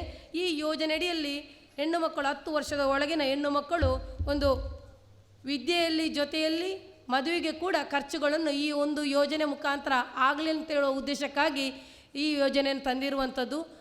ಬೇಟಿ ಬಚಾವೋ ಬೇಟಿ ಪಡಾವೋ ಅಂತೇಳಿ ಈ ಯೋಜನೆ ಅಡಿಯಲ್ಲಿ ಈ ಸುಕನ್ಯಾ ಸಮೃದ್ಧಿ ಯೋಜನೆ ತಂದಿರುವಂಥದ್ದು. ಇದು ಕೇವಲ ಹೆಣ್ಣು ಮಕ್ಕಳ ಹೆಸರಲ್ಲಿ ಉಳಿತಾಯ ಮಾಡುವಂಥದ್ದು. ಈ ಉಳಿತಾಯ ಮಾಡುವಾಗ 1 ವರ್ಷದ ಮಗು 14 ವರ್ಷದವರೆಗೆ ಉಳಿತಾಯ ಮಾಡಿ 4 ವರ್ಷ ಸರ್ಕಾರ ಅದಕ್ಕೆ ಅಮೌಂಟ್ಗಳನ್ನು ಹಾಕ್ತೇವೆ. 18 ವರ್ಷದ ನಂತರ ಆ ಮಗುವಿಗೆ ಎಜುಕೇಷನ್ಗೆ 50% ತೆಗಿಬೋದು. ಅದರ ನಂತರ 50% ತೆಗೆದ ನಂತರ ಅದನ್ನು ನಾವು ಕಟ್ತಾ ಬರಬೇಕು. ಅದರ ನಂತರ 21 ವರ್ಷದವರೆಗೆ ನಾವು ಆ ಖಾತೆಯಲ್ಲಿ ಅಮೌಂಟ್ಗಳನ್ನು ಇರಿಸ್ಕೊಳ್ಬೋದು. 21 ವರ್ಷದ ನಂತರ ನಾವು ಮದುವೆಗೆ ಅಂತೇಳಿ ಆ ಅಮೌಂಟ್ಗಳನ್ನು ತೆಗಿಬೇಕು. 21 ವರ್ಷದವರೆಗೆ ನಮಗೆ ಬ್ಯಾಂಕ್ಗಳ ಮುಖಾಂತರ ಅಥವಾ ಪೋಸ್ಟ್ ಆಫೀಸ್ ಮುಖಾಂತರ ನಮಗೆ ಅದಕ್ಕೆ ಬಡ್ಡಿಗಳು ಬೀಳ್ತಾ ಇರ್ತವೆ. ಅದರ ಜೊತೆಯಲ್ಲಿ ಸರ್ಕಾರ ಕೂಡ ಬಡ್ಡಿ ಆಗ್ತಾ ಇರ್ತದೆ. ಈ ಬಡ್ಡಿಗಳು ಸೇರಿಸಿ ಟೋಟಲಾಗಿ 21 ವರ್ಷದಲ್ಲಿ ನಾವು ಈ ಅಮೌಂಟ್ಗಳನ್ನು ತೆಗಿಬೇಕು. ತೆಗೆಯದಿದ್ದಲ್ಲಿ 21 ವರ್ಷದ ನಂತರದ ನಿಮ್ಮ ಅಮೌಂಟ್ ಏನಿದೆಯೋ ಅದಕ್ಕೆ ಬಡ್ಡಿ ಬೀಳುವುದಿಲ್ಲ. ಆದ ಕಾರಣ ಪ್ರತಿಯೊಬ್ಬರು 21 ವರ್ಷದ ನಂತರ ಆ ಮಗುವಿನ ಹೆಸರಲ್ಲಿ ಎಲ್ಲಾದರೂ ಡೆಪಾಸಿಟ್ ಇಟ್ಕೊಳ್ಳಿ. ಅದರ ನಂತರ ಮಗುವಿಗೆ ಯಾವಾಗ ಮದುವೆ ನಿಗಂಟಾಗ್ತದೋ ಆ ಸಂದರ್ಭದಲ್ಲಿ ಆ ಹಣವನ್ನು ಬಳಕೆ ಮಾಡಿ ಅಂತೇಳಿ ಒಂದು ಉದ್ದೇಶವನ್ನು ಇಟ್ಕೊಂಡು ಈ ಯೋಜನೆಯನ್ನು ಕೊಟ್ಟಿರುವಂಥದ್ದು. ಯಾಕೆಂದರೆ ಹೆಣ್ಣು ಮಕ್ಕಳು ಕಲ್ತ್ರೆ ಸಾಲದು, ಅವರನ್ನು ಸಾಕುವುದು ಕಷ್ಟ, ಅದರ ಜೊತೆಯಲ್ಲಿ ಅವರನ್ನು ಮದುವೆ ಮಾಡಿಸೋದು ಕಷ್ಟ ಅಂತೇಳೋ ಉದ್ದೇಶವನ್ನು ಇಟ್ಕೊಂಡು ಈ ಸಮಸ್ಯೆಗೆ ಆಗಬಾರ್ದು ಅಂತೇಳೋ ಉದ್ದೇಶವನ್ನು ಇಟ್ಕೊಂಡು ಏನು ಮಾಡಿದ್ದಾರೆ, ಈ ಸುಕನ್ಯಾ ಸಮೃದ್ಧಿ ಯೋಜನೆ ಅಂತೇಳಿ ತಂದದ್ದು. ಇದು ತುಂಬ ಒಳ್ಳೆಯ ಯೋಜನೆ. ಸಣ್ಣ ಅಮೌಂಟಿನಿಂದ 250 ರೂಪಾಯಿಯಿಂದ 1 ಲಕ್ಷ 1.5 ಲಕ್ಷದವರೆಗೆ ಉಳಿತಾಯ ಮಾಡ್ಬೋದು ಆ ಒಂದು ಮಗುವಿನ ಹೆಸರಲ್ಲಿ. ಹಾಗಾಗಿ ನಮ್ಮ ಆರ್ಥಿಕತೆ ಹೇಗಿದೆಯೋ ಅದಕ್ಕೆ ಸರಿಯಾಗಿ ನಾವು ಉಳಿತಾಯ ಮಾಡ್ತಾ ಹೋಗುವ. ಆವಾಗ ನಮ್ಮ ಮಕ್ಕಳಿಗೆ ಈಗ 250 ರೂಪಾಯಿ ನಮಗೆ ಉಳಿಸ್ಲಿಕ್ಕೆ ದೊಡ್ಡ ಕಷ್ಟ ಆಗೋದಿಲ್ಲ. ಯಾಕಂದರೆ ತಿಂಗಳು 250 ರೂಪಾಯಿ ಸಣ್ಣ ಅಮೌಂಟ್ ಆಗಿರ್ತದೆ. ಅದೇ ನಾವು 250 ರೂಪಾಯಿಯನ್ನು ಸೇರಿಸ್ತಾ ಹೋದರೆ ನಾಡಿದ್ದು ನಮ್ಮ ಮಗುವಿಗೆ ಮದುವೆ ಸಂದರ್ಭದಲ್ಲಿ ತುಂಬ ಸಹಾಯ ಆಗ್ತದೆ.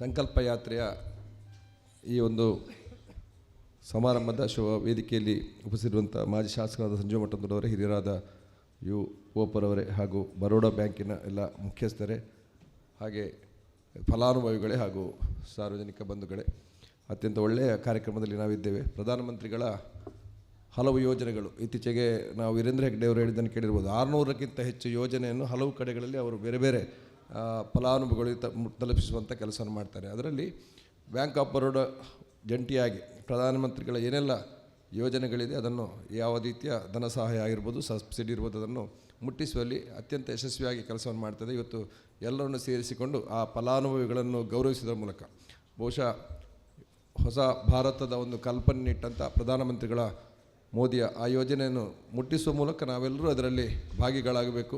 ಮುಂದಕ್ಕೂ ಕೂಡ ಈ ಬರೋಡಾ ಬ್ಯಾಂಕ್ ಅವರು ಈ ಒಂದು ಕೆಲಸವನ್ನು ಅತ್ಯಂತ ಒಳ್ಳೆ ರೀತಿಯಲ್ಲಿ ಮಾಡಲಿ ಅಂತೇಳಿ ಹಾರೈಸ್ತಾ ಇದರ ಎಲ್ಲ ಫಲಾನುಭವಿಗಳು ಪಡಿಬೇಕು ಅಂತ ಹೇಳ್ತಾರೆ. ನಾನು ಎರಡು ಮಾತು ಮುಗಿಸ್ತೇನೆ. ಜೈ. ಇವತ್ತು ಪ್ರಧಾನಮಂತ್ರಿಗಳ ವಿಜಯ ಸಂಕಲ್ಪ ಯಾತ್ರೆಯ ಕಾರ್ಯಕ್ರಮ. ಈ ಕಾರ್ಯಕ್ರಮ ಪುತ್ತೂರು ನಗರದ ಪ್ರದೇಶಕ್ಕೆ ಬ್ಯಾಂಕ್ ಆಫ್ ಬರೋಡಾದವರು ಆಯೋಜಿಸಿದ್ದಾರೆ. ಆದರೆ ನಗರದಲ್ಲಿ ಬಂದಂಥವರು ಜನ ಭಾಳ ಕಡಿಮೆ. ಏಕೆಂದರೆ ಈ ನಗರ ಪ್ರದೇಶಗಳಿಗೆ ಸರಿಯಾದ ರೀತಿಯ ವ್ಯವಸ್ಥೆಗಳು ತಿಳಿಸಬೇಕಾದರೆ ಈ ನಗರಸಭೆಯ 31 ಸದಸ್ಯರುಗಳು ಕೂಡ ಈ ಸಭೆಗೆ ಬರ್ತಿದ್ದರೆ ಒಳ್ಳೆಯದಾಗ್ತಿತ್ತು.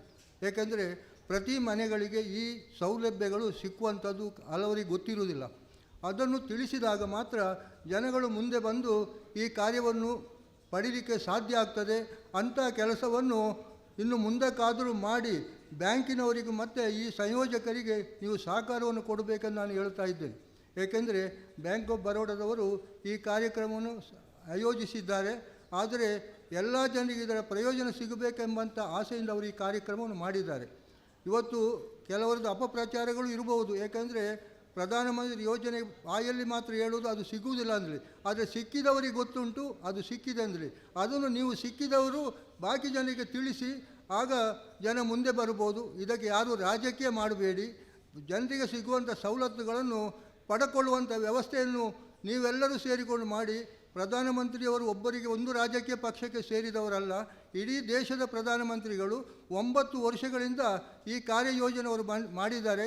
ಇದಕ್ಕೆ ಮೊದಲು ಯಾರೂ ಕೂಡ ಸರ್ಕಾರದವರು ಈ ಕಾರ್ಯಯೋಜನೆಯನ್ನು ಮಾಡಿದ್ದನ್ನು ನಾನು ಕೇಳಲಿಲ್ಲ. ಯಾಕೆಂದರೆ ಒಂದು 50 ವರ್ಷಕ್ಕಿಂತ ಮೇಲೆ ಈ ಕಾರ್ಯಕ್ರಮವನ್ನು ನೋಡ್ತಾ ಇದ್ದವ, ಆದರೆ ಯಾರೂ ಕೂಡ ಇದನ್ನು ಮಾಡಲಿಲ್ಲ. ಅಂಥ ಕಾರ್ಯಕ್ರಮವನ್ನು ಇವತ್ತು ಪ್ರಧಾನಮಂತ್ರಿಯವರು ತಮ್ಮ ಸರ್ಕಾರದಿಂದ ಈ ಕೆಲಸವನ್ನು ಮಾಡುತ್ತಾ ಇದ್ದಾರೆ.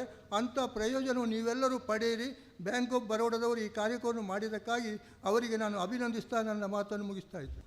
ಮಾಲಿಂಗೇಶ್ವರ ದೇವರನ್ನು ಸ್ಮರಿಸ್ತಾ ಈ ದೇಶದ ಹೆಮ್ಮೆಯ ಪ್ರಧಾನಿ ನರೇಂದ್ರ ಮೋದಿಯವರ 10 ವರ್ಷದ ಸಾಧನೆಗಳು, ಜನಪರ ಕಾರ್ಯಕ್ರಮಗಳನ್ನು ಬಿತ್ತರಿಸುವಂಥ ವಿಕಸಿತ ಭಾರತ ಸಂಕಲ್ಪ ಯಾತ್ರೆಯ ಈ ಒಂದು ಪುತ್ತೂರು ಕಾರ್ಯಕ್ರಮದಲ್ಲಿ ಉಪಸ್ಥಿರುವಂಥ ಹಿರಿಯ ಅಂತ ನಮ್ಮ ರಾಘವೇಂದ್ರ ಮಠದ ಕಾರ್ಯದರ್ಶಿಗಳಂತ ಯು ಪೂವಪ್ಪ ಅವರೇ, ಈ ಭಾಗದ ನಗರಸಭೆಯ ಸದಸ್ಯರಂಥ ಜಗನ್ನಿವಾಸ ರಾವ್ ಅವರೇ, ಶ್ರೀಮತಿ ಗೀತಾ ಅವರೇ, ಅರುಣಾ ದೀಪ್ತಿಯವರೇ, ರಾಜೇಶ್ ಬನ್ನೂರವರೇ, ನಯನ ರೈಯವರೇ, ಎಲ್ಲ ಫಲಾನುಭವಿಗಳೇ, ಇಲಾಖೆಯ ಎಲ್ಲ ಬಂಧುಗಳೇ, ಮಾಧ್ಯಮದ ಮಿತ್ರರೇ, ಸುಮಾರು 10 ವರ್ಷದಿಂದ ಈ ದೇಶದ ಪ್ರಧಾನಿಯವರು ಒಂದು ಮಾತನ್ನು ಹೇಳ್ತಾ ಇದ್ದಾರೆ. ಸಬ್ಕಾ ಸಾಥ್, ಸಬ್ಕಾ ವಿಕಾಸ್, ಸಬ್ಕಾ ವಿಶ್ವಾಸ್, ಸಬ್ಕಾ ಪ್ರಯಾಸ್ ಅಂತೇಳಿ ಎಲ್ಲರನ್ನು ಒಟ್ಟುಗೂಡಿಸಿಕೊಂಡು ಎಲ್ಲರ ವಿಕಾಸ ಮಾಡುವಂಥದ್ದೇ ನಮ್ಮ ಗುರಿ ಅಂತೇಳಿ. ಪ್ರತಿಯೊಬ್ಬ ವ್ಯಕ್ತಿ ಕೂಡ ಇವತ್ತು ಸ್ವಾಭಿಮಾನದಿಂದ ಬದುಕಬೇಕು ಎನ್ನುವಂಥದ್ದೇ ಈ ದೇಶದ ಪ್ರಧಾನಿಯವರ ಉದ್ದೇಶ. ಅದಕ್ಕಾಗಿ ಎಲ್ಲರೂ ಸ್ವಾಭಿಮಾನದಿಂದ ಬದುಕಬೇಕಿದ್ರೆ ಎಲ್ಲರೂ ಕೂಡ ಆರ್ಥಿಕವಾಗಿ ಸ್ವಾವಲಂಬಿಗಳಾಗಬೇಕು, ತಮ್ಮ ಕಾಲ ಮೇಲೆ ತಾವು ನಿಲ್ಲಬೇಕು. ಅದಕ್ಕಾಗಿ ಕಳೆದ 10 ವರ್ಷದಿಂದ ಹಾಕಿಕೊಂಡಂತಹ ಕಾರ್ಯಕ್ರಮಗಳು ಆ ಸಾಮಾನ್ಯ ಜನರ ಮನೆ ಬಾಗಿಲಿಗೆ ತಲುಪಿದ ಅಂತೇಳಿ ನೋಡುವಂಥದ್ದು, ತಲುಪದೇ ಇಲ್ಲದಿದ್ದರೆ ತಲುಪಿಸುವಂಥ ಯೋಜನೆ ಈ ಒಂದು ನಮ್ಮ ವಿಕಸಿತ ಭಾರತ ಸಂಕಲ್ಪ ಯಾತ್ರೆ. ಮನೆ ಬಾಗಿಲಿಗೆ ಒಂದು ಸರ್ಕಾರವನ್ನು ಕೊಂಡೋಗುವಂಥದ್ದು, ಮನೆ ಬಾಗಿಲಿಗೆ ಒಂದು ಬ್ಯಾಂಕನ್ನು ಕೊಂಡೋಗುವಂಥ ಕೆಲಸ ಇವತ್ತು ಕೇಂದ್ರ ಸರ್ಕಾರ ಮಾಡ್ತಾ ಇದೆ. ನಾವೆಲ್ಲ ಹಿಂದೆ ಸ್ವಾತಂತ್ರ್ಯ ಪೂರ್ವ, ಸ್ವಾತಂತ್ರ್ಯ ನಂತರ ಅಂತ ಹೇಳ್ತಾ ಇದ್ದೆವು, ಸರಿಯಲ್ಲ? 47ರ ಹಿಂದೆ, 47ರ ಈಚೆಗೆ ಅಂತೇಳಿ. ಈಗ ನಾವು 2014ರ ನಂತರ 2014 ಹಿಂದೆ ಅಂತ ನೋಡ್ತಾ ಇದ್ದೇವೆ. ಅಂದರೆ 10 ವರ್ಷದ ಹಿಂದೆ ಈ ಭಾರತ ಹೇಗಿತ್ತು, 10 ವರ್ಷದ ನಂತರ ಈ ಭಾರತ ಹೇಗಾಗಿದೆ ಅಂತೇಳಿ. ಯಾಕಂದರೆ ಒಂದು ದೇಶದ ಬಗ್ಗೆ ನಾವು ಚಿಂತನೆ ಮಾಡುವವರು. ಒಂದು ದೇಶ ಭದ್ರವಾಗಿದ್ದರೆ ನಾವು ಕೂಡ ಭದ್ರವಾಗಿದ್ದೇವೆ, ನಾವು ಕೂಡ ನೆಮ್ಮದಿಯಿಂದಿರ್ಬೋದು. ಇವತ್ತು ಈ ಜಗತ್ತಲ್ಲಿ ನೋಡ್ತಾ ಇದ್ದೇವೆ, ಇಸ್ರೇಲ್ ಯುದ್ಧ ಮಾಡ್ತಾ ಇದೆ, ರಷ್ಯಾ ಯುದ್ಧ ಮಾಡ್ತಾ ಇದೆ, ಯುಕ್ರೇನ್ ಯುದ್ಧ ಮಾಡ್ತಾ ಇದೆ. ಅಲ್ಲಿಯ ಜನರಿಗೆ ಭದ್ರತೆ ಇಲ್ಲ. ಯಾವಾಗ ಏನಾಗ್ತದೆ ಎನ್ನುವಂಥ ಒಂದು ಆತಂಕದಲ್ಲಿದ್ದಾರೆ. ಪಾಕಿಸ್ತಾನ, ಅಫ್ಘಾನಿಸ್ತಾನದಲ್ಲಿ ಏನಾಗ್ತಾ ಇದೆ, ಭಯೋತ್ಪಾದಕತೆ ಇದೆ. ಯಾವ ಹೊತ್ತಿಗೆ ಏನಾಗ್ತದೆ ಅಂತೇಳಿ ಆ ಭಯೋತ್ಪಾದಕರಿಂದ ಜೀವಹಾನಿ ಆಗ್ತದೆ ಅಂತೇಳಿ ಯಾರಿಗೂ ಗೊತ್ತಿಲ್ಲ. ಆ ಎಲ್ಲ ದೇಶಗಳಿಗೆ ನಾವು ಹೋಲಿಕೆ ಮಾಡಿದರೆ ನಾವಿವತ್ತು ನೆಮ್ಮದಿಯಿಂದಿರಲಿಕ್ಕೆ ಒಂದು ಸುಭದ್ರ ಸರ್ಕಾರ ಮತ್ತು ಒಂದು ಸಮರ್ಥ ನಾಯಕತ್ವ ಇವತ್ತು ಈ ದೇಶಕ್ಕೆ ಸಿಕ್ಕಿದೆ. ಆ ಸುಭದ್ರ ಸರ್ಕಾರ ಮತ್ತು ಸಮರ್ಥ ನಾಯಕತ್ವ ಇವತ್ತು ಜನಸಾಮಾನ್ಯನಲ್ಲಿಗೆ ಮುಟ್ಟಬೇಕು, ತಲುಪಬೇಕು ಎನ್ನುವಂಥದ್ದೇ ಈ ಒಂದು ಕಾರ್ಯಕ್ರಮದ ಉದ್ದೇಶ. ಎಲ್ಲ ಕಡೆ ಇವತ್ತು ಫ್ಲೆಕ್ಸ್ಗಳನ್ನು ಹಾಕಿದ್ದಾರೆ. ಅಲ್ಲಿ ಎಲ್ ಇ ಡಿ ಡಿಸ್ಪ್ಲೇ ಇದೆ. ಯಾಕಿದೆ ಅಂದರೆ ಈ ಯೋಜನೆಗಳು ಏನೇನು ಉಲ್ಲೇಖ ಮಾಡಿದರು. ನಾನು ವೀರೇಂದ್ರ ಹೆಗ್ಗಡೆ ಅವರಲ್ಲಿಗೆ ಹೋಗಿದ್ದೆ. ಅವರೊಂದು ಪಟ್ಟಿ ತೆಗೆದುಕೊಟ್ಟರು. 600ಕ್ಕಿಂತ ಮೇಲ್ಪಟ್ಟು ಕೇಂದ್ರ ಸರ್ಕಾರದ, ರಾಜ್ಯ ಸರ್ಕಾರದ ಯೋಜನೆಗಳಿದೆ. ಯಾರಿಗಾಗಿ ಅಂದರೆ ನಮಗಾಗಿ ಅಂತೇಳಿ. ಸಂಜೀವ ಮಠಂದವರು ಕೂಡ ಇವತ್ತು ಈ ದೇಶದ ಪ್ರಧಾನಿಯವರೊಬ್ಬ ಫಲಾನುಭವಿ. ನಾನೊಬ್ಬ ಕೃಷಿಕನಾಗಿ ಫಸಲು ವಿಮೆಯನ್ನು ಪಡಿತಾ ಇದ್ದೇನೆ, ಬೇವು ಲೇಪಿತ ಯೂರಿಯಾವನ್ನು ಪಡ್ಕೊಳ್ತಾ ಇದ್ದೇನೆ, ಜನೌಷಧಿಗೆ ಹೋಗಿ ಔಷಧಿಯನ್ನು ಪಡ್ಕೊಳ್ತಾ ಇದ್ದೇನೆ. ಅಂದರೆ ಒಬ್ಬ MLA, ಒಂದು ಮಾಜಿ MLA ಕೂಡ ಗೊತ್ತಿಲ್ಲದೆ ನಾವು ಒಂದಷ್ಟು ಸರ್ಕಾರದ ಸವಲತ್ತನ್ನು ಪಡ್ಕೊಳ್ತಾ ಇದ್ದೇವೆ. ಅಂದರೆ ಇದರ ಉದ್ದೇಶ ಏನು ಅಂದರೆ ಪ್ರತಿಯೊಬ್ಬರು, ಅವ ಶ್ರೀಮಂತ ಇರಲಿ, ಅವ ಬಡವ ಇರಲಿ, ಎಲ್ಲರೂ ಈ ದೇಶದ ಸತ್ಪ್ರಜೆಗಳು, ಈ ದೇಶದ ಏನು ತೆರಿಗೆ ಕಟ್ಟುವವರು, ಆ ತೆರಿಗೆಯ ಒಂದು ಪಾಲು ಅವರ ಮನೆಗೂ ಬರಬೇಕು, ಅವ ಕೂಡ ಅದರ ಫಲಾನುಭವಿ ಆಗಬೇಕು. ಆ ಉದ್ದೇಶ ಈ ದೇಶದ ಪ್ರಧಾನಿಯವರದ್ದು. ಅದಕ್ಕಾಗಿ ಇವತ್ತು ಸರ್ವೇ ಜನ ಸುಖಿನೋ ಭವಂತು ಅಂತ ಹೇಳ್ತೇವೆ. ಆ ಸರ್ವೇ ಜನ ಸುಖಿನೋ ಭವಂತು ಅಂತ ಹೇಳುವಂಥ ವಿಚಾರ ಒಂದು ಸರ್ಕಾರದಿಂದ ಮಾಡಲಿಕ್ಕೆ ಸಾಧ್ಯ ಅಂತೇಳಿ ತೋರಿಸಿಕೊಟ್ಟಿದ್ದಾರೆ. ಉಲ್ಲೇಖ ಮಾಡಿದರು ಶ್ರೀಮತಿ ಗೀತಾ ಅವರು. ಬಹಳಷ್ಟು ಕಾರ್ಯಕ್ರಮಗಳು, ಆ ಕಾರ್ಯಕ್ರಮಗಳ ಮುಖಾಂತರ ಇವತ್ತು ಭಾರತ ಹೇಗಾಗಿದೆ ಅಂತ ಹೇಳಿದ್ದಕ್ಕೆ ಮೊನ್ನೆಬ್ಬರು ವಿದೇಶಕ್ಕೆ ಹೋಗಿದ್ದರು. 5-6 ದೇಶಗಳಿಗೆ ಹೋಗಿ ತಿರುಗಾಡಿಕೊಂಡು ಬಂದರು. ಬಂದಾಗ ಅವರು ಹೇಳಿದರು, ನಾನು ಹೋಗಬೇಕಿದ್ರೆ ಇಲ್ಲಿಯ ದುಡ್ಡನ್ನು ನಾನು ಡಾಲರಾಗಿ ಪರಿವರ್ತನೆ ಮಾಡಿದೆ, ಆ ದೇಶದ ಮತ್ತೊಂದು ನಾಣ್ಯಕ್ಕೆ ನಾನು ಪರಿವರ್ತನೆ ಮಾಡಿದೆ. ಆದರೆ ಎಲ್ಲಿಯೂ ನಾನು ಗೂಗಲ್ ಪೇಯನ್ನು ನೋಡಲಿಲ್ಲ, ಸ್ವೈಪನ್ನು ನೋಡಲಿಲ್ಲ, ಕಾರ್ಡ್ ಉಪಯೋಗ ಆಗ್ತಾ ಇರಲಿಲ್ಲ ಅಲ್ಲಿ. ಆದರೆ ಭಾರತ ಎಷ್ಟು ಮುಂದೆ ಹೋಗಿದೆ ಅಂತೇಳಿ ನೀವು ಯೋಚನೆ ಮಾಡಿ. ನನ್ನ ಮನೆಗೆ ಕೂಲಿ ಕೆಲಸಕ್ಕೆ ಬರುವವನು ಕೂಡ ಅಲ್ಲೇ ಹೆಂಗೆ ಗೂಗಲ್ ಪೇ ಮಾಡಲಿ ಅಂತ ಹೇಳ್ತಾರೆ, ಗೂಗಲ್ ಪೇ ಮಲ್ಪಳೆ ಅಂತೇಳಿ.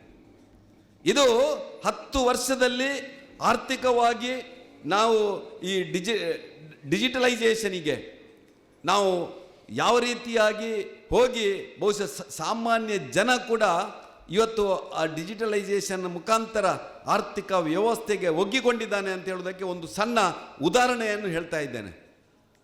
ಈ ರೀತಿಯಾಗಿ ಇವತ್ತು ನಮ್ಮಲ್ಲಿ ಒಂದು ಪರಿವರ್ತನೆ ಆಗಿದೆ. ಜನ್ಧನ್ ಖಾತೆ ತೆರೆಯುವಾಗ ಬಹುಶಃ ಬಹಳಷ್ಟು ಜನ ಅದನ್ನು ಏನು ಗೇಲಿ ಮಾಡಿದರು. ನನಗೆ ಮೋದಿ ದುಡ್ಡು ಬಾಡ್ಪೇರೈಕೆ ಅಕೌಂಟ್ ಓಪನ್ ಮಲ್ತಿ ಕೂಡಲೇ ಆಂಡ ಅಂತೇಳಿ. ಇವತ್ತು ಜನ್ಧನ್ ಖಾತೆ ಮುಖಾಂತರ ಎಲ್ಲ ವ್ಯವಸ್ಥೆ, ಒಂದು ತಾಯಿಗೆ ಉಜ್ವಲ ಗ್ಯಾಸ್ ಕೊಟ್ಟರೆ ಆ ಗ್ಯಾಸಿನ ಸಬ್ಸಿಡಿ ಆ ಜನ್ಧನ್ ಖಾತೆಗೆ ಬರ್ತದೆ, ಸರಿಯಲ್ಲ? ಜನ್ಧನ್ ಖಾತೆಗೆ ಬರ್ತದೆ. ದೇಶದ ಪ್ರಧಾನಿಯವರು ಕೊಡುವಂಥ ಎಲ್ಲ ಸವಲತ್ತುಗಳು ಜನ್ಧನ್ ಖಾತೆಗೆ ಬರ್ತದೆ. ಆ ಬ್ಯಾಂಕಿಂಗ್ ವ್ಯವಹಾರದ ಮುಖಾಂತರ ಇವತ್ತು ಒಬ್ಬ ಉಳಿತಾಯ ಮಾಡುವ ಜೊತೆಯಲ್ಲಿ ಇವತ್ತು ಈ ದೇಶದ ಅಭಿವೃದ್ಧಿಗೂ ದೊಡ್ಡ ಕೊಡುಗೆಯನ್ನು ಕೊಡುವಂಥ ಕೆಲಸ ಆಗಿದೆ. ಆರೋಗ್ಯದ ದೃಷ್ಟಿಯಿಂದ ಉಲ್ಲೇಖ ಮಾಡಿದರು. ಆಯುಷ್ಮಾನ್ ಭಾರತ್ 5 ಲಕ್ಷ ತನಕ ಬಡವರಿಗೆ, BPL ಕಾರ್ಡ್ದಾರರಿಗೆ, APLನವರಿಗೆ 3 ಲಕ್ಷ ತನಕ ಇವತ್ತು ಆರೋಗ್ಯ ಸೇವೆ. ಸರ್ಕಾರ ಗೊತ್ತು ಮಾಡಿದಂಥ ಆಸ್ಪತ್ರೆಯಲ್ಲಿ ನಾವು ಇವತ್ತು ಆ ಹೈಟೆಕ್ ಆಸ್ಪತ್ರೆಯಲ್ಲಿ ದೊರೆಯುವಂಥ ಸವಲತ್ತನ್ನು ಪಡ್ಕೊಳ್ಬೋದು. ಇವತ್ತು ರೈತರಿಗೆ ಈಚೆ ಕೊಟ್ಟಿದ್ದಾರೆ. ರೈತರಿಗೆ ಇವತ್ತು ಕಿಸಾನ್ ಸಮ್ಮಾನ್ ನಿಧಿ ಅವ ಕೇಳದೇ ಇರಲಿ, ವರ್ಷಕ್ಕೆ 6,000 ನರೇಂದ್ರ ಮೋದಿಯವರು ಅವನ ಖಾತೆಗೆ ಹಾಕ್ತಾರೆ. ಸರಿಯಲ್ಲ ನಾಯನಕ್ಕ? ಫಸಲು ವಿಮೆ ಅವ ಇನ್ಶೂರೆನ್ಸ್ ಕಟ್ಟಿದರೆ ಆಯಿತು, ಪ್ರೀಮಿಯಂ ಕಟ್ಟಿದರೆ ಆಯಿತು, ಪ್ರತಿ ವರ್ಷ ಲಕ್ಷ ಬರ್ತದೆ. ನನಗೆ ಖುಷಿಯಾದ್ದು ಅಂದರೆ 79 ಕೋಟಿ ರೂಪಾಯಿ ಪುತ್ತೂರು ತಾಲೂಕಿಗೆ ಬಂದಿದೆ ಅಂತೇಳಿ. 79 ಕೋಟಿ ಫಸಲು ವಿಮೆಯಲ್ಲಿ ನಮ್ಮಂಥ ರೈತರಿಗೆ ಒಂದು ತಾಲೂಕಿಗೆ ಬರಬೇಕಿದ್ರೆ ಈ ದೇಶದ ಪ್ರಧಾನಿಯವರು ರೈತರ ಬಗ್ಗೆ ಇಟ್ಟಂಥ ಕಾಳಜಿ ಏನು ಅಂತೇಳಿ.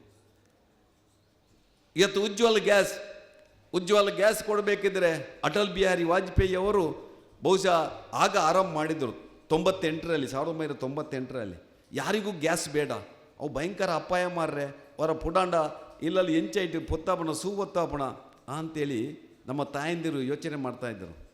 ಈ ದೇಶದ ಪ್ರಧಾನಿ ನರೇಂದ್ರ ಮೋದಿಯವರು ಆ ತಾಯಂದಿರ ಕಷ್ಟವನ್ನು ನೋಡಿ, ಅವರ ತಾಯಿಯ ಕಷ್ಟ ನೋಡಿ, ಅವರ ತಾಯಿ ಇವರು ಸಣ್ಣದಿರುವಾಗ ಕೂಲಿ ಕೆಲಸ ಮಾಡಿ ಆ ಕಟ್ಟಿಗೆಯನ್ನು ಸಂಗ್ರಹ ಮಾಡಿ ರಾತ್ರಿ ಹೊತ್ತು ಆ ಮಕ್ಕಳಿಗೆ ಅನ್ನ ಬೇಯಿಸಬೇಕಿದ್ರೆ ಆ ಹೊಗೆಯಲ್ಲಿ ಕಣ್ಣೀರಿಡುವಂಥ ಪರಿಸ್ಥಿತಿಯನ್ನು ನೋಡಿ ಇನ್ನು ಮುಂದೆ ಯಾವುದೇ ತಾಯಿ ಅಂತ ಕಣ್ಣೀರು ಇಡಬಾರ್ದು ಅಂತೇಳಿ ಉಚಿತವಾಗಿ ಉಜ್ವಲ ಯೋಜನೆಯನ್ನು ತರುವಂಥ ಕೆಲಸ ಮಾಡ್ತಾರೆ. ಒಬ್ಬ ಕೂಲಿ ಕೆಲಸ ಮಾಡುವವರು ಕೂಡ ಆ ಉಜ್ವಲ ಗ್ಯಾಸಲ್ಲಿ ಅಡುಗೆ ಮಾಡಿ ನೆಮ್ಮದಿಯ ಜೀವನ ಮಾಡಬೇಕು ಅಂತೇಳಿ ಇವತ್ತು ಪ್ರತಿ ಮನೆಗೆ ಆ ಒಂದು ಉಜ್ವಲ ಗ್ಯಾಸನ್ನು ಕೊಡುವ ಮುಖಾಂತರ, ಅದಕ್ಕೆ ಸಹಾಯಧನ ಕೊಡುವ ಮುಖಾಂತರ ಇವತ್ತು ಒಂದು ಕ್ರಾಂತಿಯನ್ನೇ ಮಾಡುವಂಥ ಕೆಲಸ ಈ ದೇಶದಲ್ಲಿ ಆಗಿದೆ. 10 ಯೋಜನೆಗಳನ್ನು ಉಲ್ಲೇಖ ಮಾಡಿದರು. ಬೇಟಿ ಬಚಾವೋ ಬೇಟಿ ಪಢಾವೋ ಕಾರ್ಯಕ್ರಮ, ಆ ಹೆಣ್ಮಗುವಿನ ರಕ್ಷಣೆ ಮಾಡುವ ಮುಖಾಂತರ, ಹೆಣ್ಮಗುವಿಗೆ ವಿದ್ಯೆ ಕೊಡುವ ಮುಖಾಂತರ ಆ ಹೆಣ್ಮಕ್ಕಳನ್ನು ಕೂಡ ಸ್ವಾಭಿಮಾನಿಗಳಾಗಿ ಬೆಳೆಸುವಂಥ ಕೆಲಸ, ಎಲ್ಲರ ಕೈಗೆ ಉದ್ಯೋಗ ಕೊಡುವಂಥ ಮುದ್ರಾ ಯೋಜನೆ ಇಲ್ಲಿಯ ಫಲಾನುಭವಿಗಳಿಗೆ ಉಲ್ಲೇಖ ಮಾಡಿದರು. ಯಾವ ರೀತಿಯಾಗಿ ನಾವು ಇವತ್ತು ಸ್ವಾವಲಂಬಿಗಳ ಆಗಿದ್ದೇವೆ ಅಂತೇಳಿ. ಒಟ್ಟು ಉದ್ದೇಶ ವಿಕಸಿತ ಭಾರತ ಅಂದರೆ ಭಾರತದ ಸರ್ವಾಂಗೀಣ ಅಭಿವೃದ್ಧಿ. ಭಾರತದ ಪ್ರತಿಯೊಬ್ಬ ಪ್ರಜೆ ಕೂಡ 3 ಹೊತ್ತಿನ ಊಟ ಮಾಡಬೇಕು, ನೆಮ್ಮದಿಯ ಜೀವನ ಮಾಡಬೇಕು, ತನ್ನ ಮಕ್ಕಳಿಗೆ ಒಳ್ಳೆಯ ವಿದ್ಯಾಭ್ಯಾಸವನ್ನು ಕೊಡಬೇಕು. ಅವ ಕೂಡ ಇತರರ ಹಾಗೆ ಆ ಒಂದು ಅಡಿಯಾಳಾಗಿ ಬದುಕದೆ ಸ್ವಾಭಿಮಾನದಿಂದ ಅವು ಕೂಡ ರಾಜನಾಗಿ ಬದುಕಬೇಕು ಎನ್ನುವಂಥ ಒಂದು ಕಲ್ಪನೆ. ಆಳಾಗಿ ದುಡಿಬೇಡ, ಅರಸನಾಗಿ ಬದುಕು ಎನ್ನುವಂಥ ಒಂದು ಸಂದೇಶ ಇದೆ. ಅದು ಈ ದೇಶದ ಪ್ರಧಾನಿಯವರ ಉದ್ದೇಶ. ಅದಕ್ಕಾಗಿ ಇಂಥ 10 ಕಾರ್ಯಕ್ರಮಗಳು ಇವತ್ತು ಕೆಲವರಿಗೆ ಗೊತ್ತಿರ್ಬೋದು, ಕೆಲವರಿಗೆ ಗೊತ್ತಿಲ್ಲದೇ ಇರ್ಬೋದು. ಆ ಗೊತ್ತಿದ್ದವರು ಗೊತ್ತಿಲ್ಲದವರಿಗೆ ತಿಳಿಸುವಂಥದ್ದು. ಇನ್ನು ಯಾವ ಇಲಾಖೆಯ ಜವಾಬ್ದಾರಿಯನ್ನು ತಗೊಂಡಿದ್ದ ಆ ಇಲಾಖೆಯವರು ಕೂಡ ತಮ್ಮ ವ್ಯಾಪ್ತಿಯಲ್ಲಿರುವಂಥ ಗ್ರಾಮಗಳು, ತಮ್ಮ ವ್ಯಾಪ್ತಿಯಲ್ಲಿರುವಂಥ ವಾರ್ಡ್ಗಳು, ಆ ಬೂತುಗಳಿಗೆ ಇದನ್ನು ಮನೆಗೆ ತಲುಪಿಸುವಂಥ ವ್ಯವಸ್ಥೆ ಇವತ್ತು ಮಾಡಬೇಕು. ಅದಕ್ಕೆ ಕೇಂದ್ರ ನೇರವಾಗಿ ನಮ್ಮ ಬ್ಯಾಂಕುಗಳಿಗೆ ಒಂದೊಂದು ಜವಾಬ್ದಾರಿಯನ್ನು ಕೊಟ್ಟಿದೆ. ಒಂದೊಂದು ಗ್ರಾಮದಲ್ಲಿ ಇಂಥ ಕಾರ್ಯಕ್ರಮಗಳನ್ನು ಮಾಡೋ ಮುಖಾಂತರ ಅಲ್ಲಿ LED ಇದೆ ನೋಡಿ, ಹಿಂದೆ ಎಲ್ಲ ಯೋಜನೆಗಳು ಅದರಲ್ಲಿ ಇದೆ. ಚಿತ್ರದ ಮುಖಾಂತರ ಅದು ನಮಗೆ ಕಾಣ್ತಾ ಇದೆ, ಪಿಕ್ಚರ್ ಮುಖಾಂತರ. ಅದೇ ರೀತಿಯಲ್ಲಿ ಒಂದಷ್ಟು ಮಾಹಿತಿಯನ್ನು ಕೂಡ ಇಲ್ಲಿ ಪಡ್ಕೊಳ್ಳುವಂಥ ಕೆಲಸ ಆಗಿದೆ. ಇವತ್ತು ಪುತ್ತೂರು ತಾಲೂಕಿನ ಎಲ್ಲ ಗ್ರಾಮ ಪಂಚಾಯಿತಿಗಳಲ್ಲಿ ಈ ಕಾರ್ಯಕ್ರಮ ಆಗ್ತಾ ಇದೆ. ಒಟ್ಟು ಅದರಲ್ಲಿ ಸಾಧಕರನ್ನು ಗೌರವಿಸುವಂಥ ಕೆಲಸ ಕೂಡ ಆಗಿದೆ. ಒಟ್ಟು ಸಾಂಸ್ಕೃತಿಕ ಭಾರತ, ಆಧ್ಯಾತ್ಮಿಕ ಭಾರತ ಆಗಬೇಕು. ನಾಡ್ದು 22ನೇ ತಾರೀಕು ರಾಮ ಮಂದಿರದ ಆ ಉದ್ಘಾಟನೆ ಆಗ್ತಾ ಇದೆ. ಇಂಥ ಸಂದರ್ಭದಲ್ಲಿ ಭಾರತ ಒಂದು ಆಧ್ಯಾತ್ಮಿಕ ದೇಶ, ಸಾಂಸ್ಕೃತಿಕ ಭಾರತ ಅಂತೇಳಿ ತೋರಿಸ್ಕೊಡುವಂಥ ಕೆಲಸವನ್ನು ಪ್ರಧಾನಿಯವರು ಮಾಡಬೇಕಿದ್ರೆ ಭರತನಾಟ್ಯದ ಮುಖಾಂತರ ಮತ್ತೆ ಈ ಭಾರತ ಆಧ್ಯಾತ್ಮಿಕ ಸಾಂಸ್ಕೃತಿಕ ಭಾರತ ಅಂತೇಳಿ ತೋರಿಸಿಕೊಡುವಂಥ ಕೆಲಸ ಈ ವಿಕಸಿತ ಭಾರತ ಸಂಕಲ್ಪ ಯಾತ್ರೆಯಲ್ಲಿ ಕೂಡ ಆಗಿದೆ. ಆ ಮುಖಾಂತರ ನಾವೆಲ್ಲ ನಮ್ಮ ಬದುಕನ್ನು ಕಟ್ಟಿಕೊಳ್ಳೋಣ. ದೇಶದ ಪ್ರಧಾನಿಯವರು ಏನು ಈ ಕಟ್ಟಕಡೆಯ ವ್ಯಕ್ತಿಯ ಆರ್ಥಿಕ ಬದುಕನ್ನು ಎತ್ತರಿಸುವ ಕೆಲಸ ಮಾಡ್ತಾರೋ ಅದಕ್ಕೆ ನಾವು ಕೂಡ ಕೈ ಜೋಡಿಸಿಕೊಂಡು ಪ್ರಧಾನಿಯವರ ಆ ಸಮರ್ಥ ನಾಯಕತ್ವವನ್ನು ಮತ್ತೊಮ್ಮೆ ಈ ದೇಶಕ್ಕೆ ಕೊಡಮಾಡುವಂಥ ಕೆಲಸ ಮುಂದಿನ ದಿನಗಳಲ್ಲಿ ಮಾಡುವ ಅಂತ ಹೇಳಿ ಆಶಿಸ್ತಾ, ಬ್ಯಾಂಕ್ ಆಫ್ ಬರೋಡದ ಎಲ್ಲ ಅಧಿಕಾರಿಗಳಿಗೆ ನಾನು ಒಬ್ಬ ಮಾಜಿ ಶಾಸಕನ ನೆಲೆಯಲ್ಲಿ ಅಭಿನಂದನೆಯನ್ನು ಸಲ್ಲಿಸ್ತಾ ಜನಸಾಮಾನ್ಯರಿಗೆ ತಾವು ಮುಂದಿನ ದಿನಗಳಲ್ಲಿ ಜನಸ್ನೇಹಿ ಬ್ಯಾಂಕ್ ಆಗಿ ನೀವು ಪರಿವರ್ತನೆಗೊಳಿಸಿ ಆ ಬ್ಯಾಂಕಿಗೆ ಬಂದಂಥ ಎಲ್ಲ ಗ್ರಾಹಕರಿಗೆ ನಗುಮುಗದ ಸೇವೆಯನ್ನು ಕೊಡುವ ಮುಖಾಂತರ ಅವರ ಆ ಒಂದು ಆರ್ಥಿಕ ಸ್ವಾವಲಂಬನೆಗೂ ತಾವೆಲ್ಲ ಕಾರಣಕರ್ತರಾಗಬೇಕು ಅಂತ ತಮ್ಮಲ್ಲಿ ವಿನಂತಿಸಿ ನಾನು ಮಾತನಾಡಿದ್ದೇನೆ. ಜೈ ಹಿಂದ್.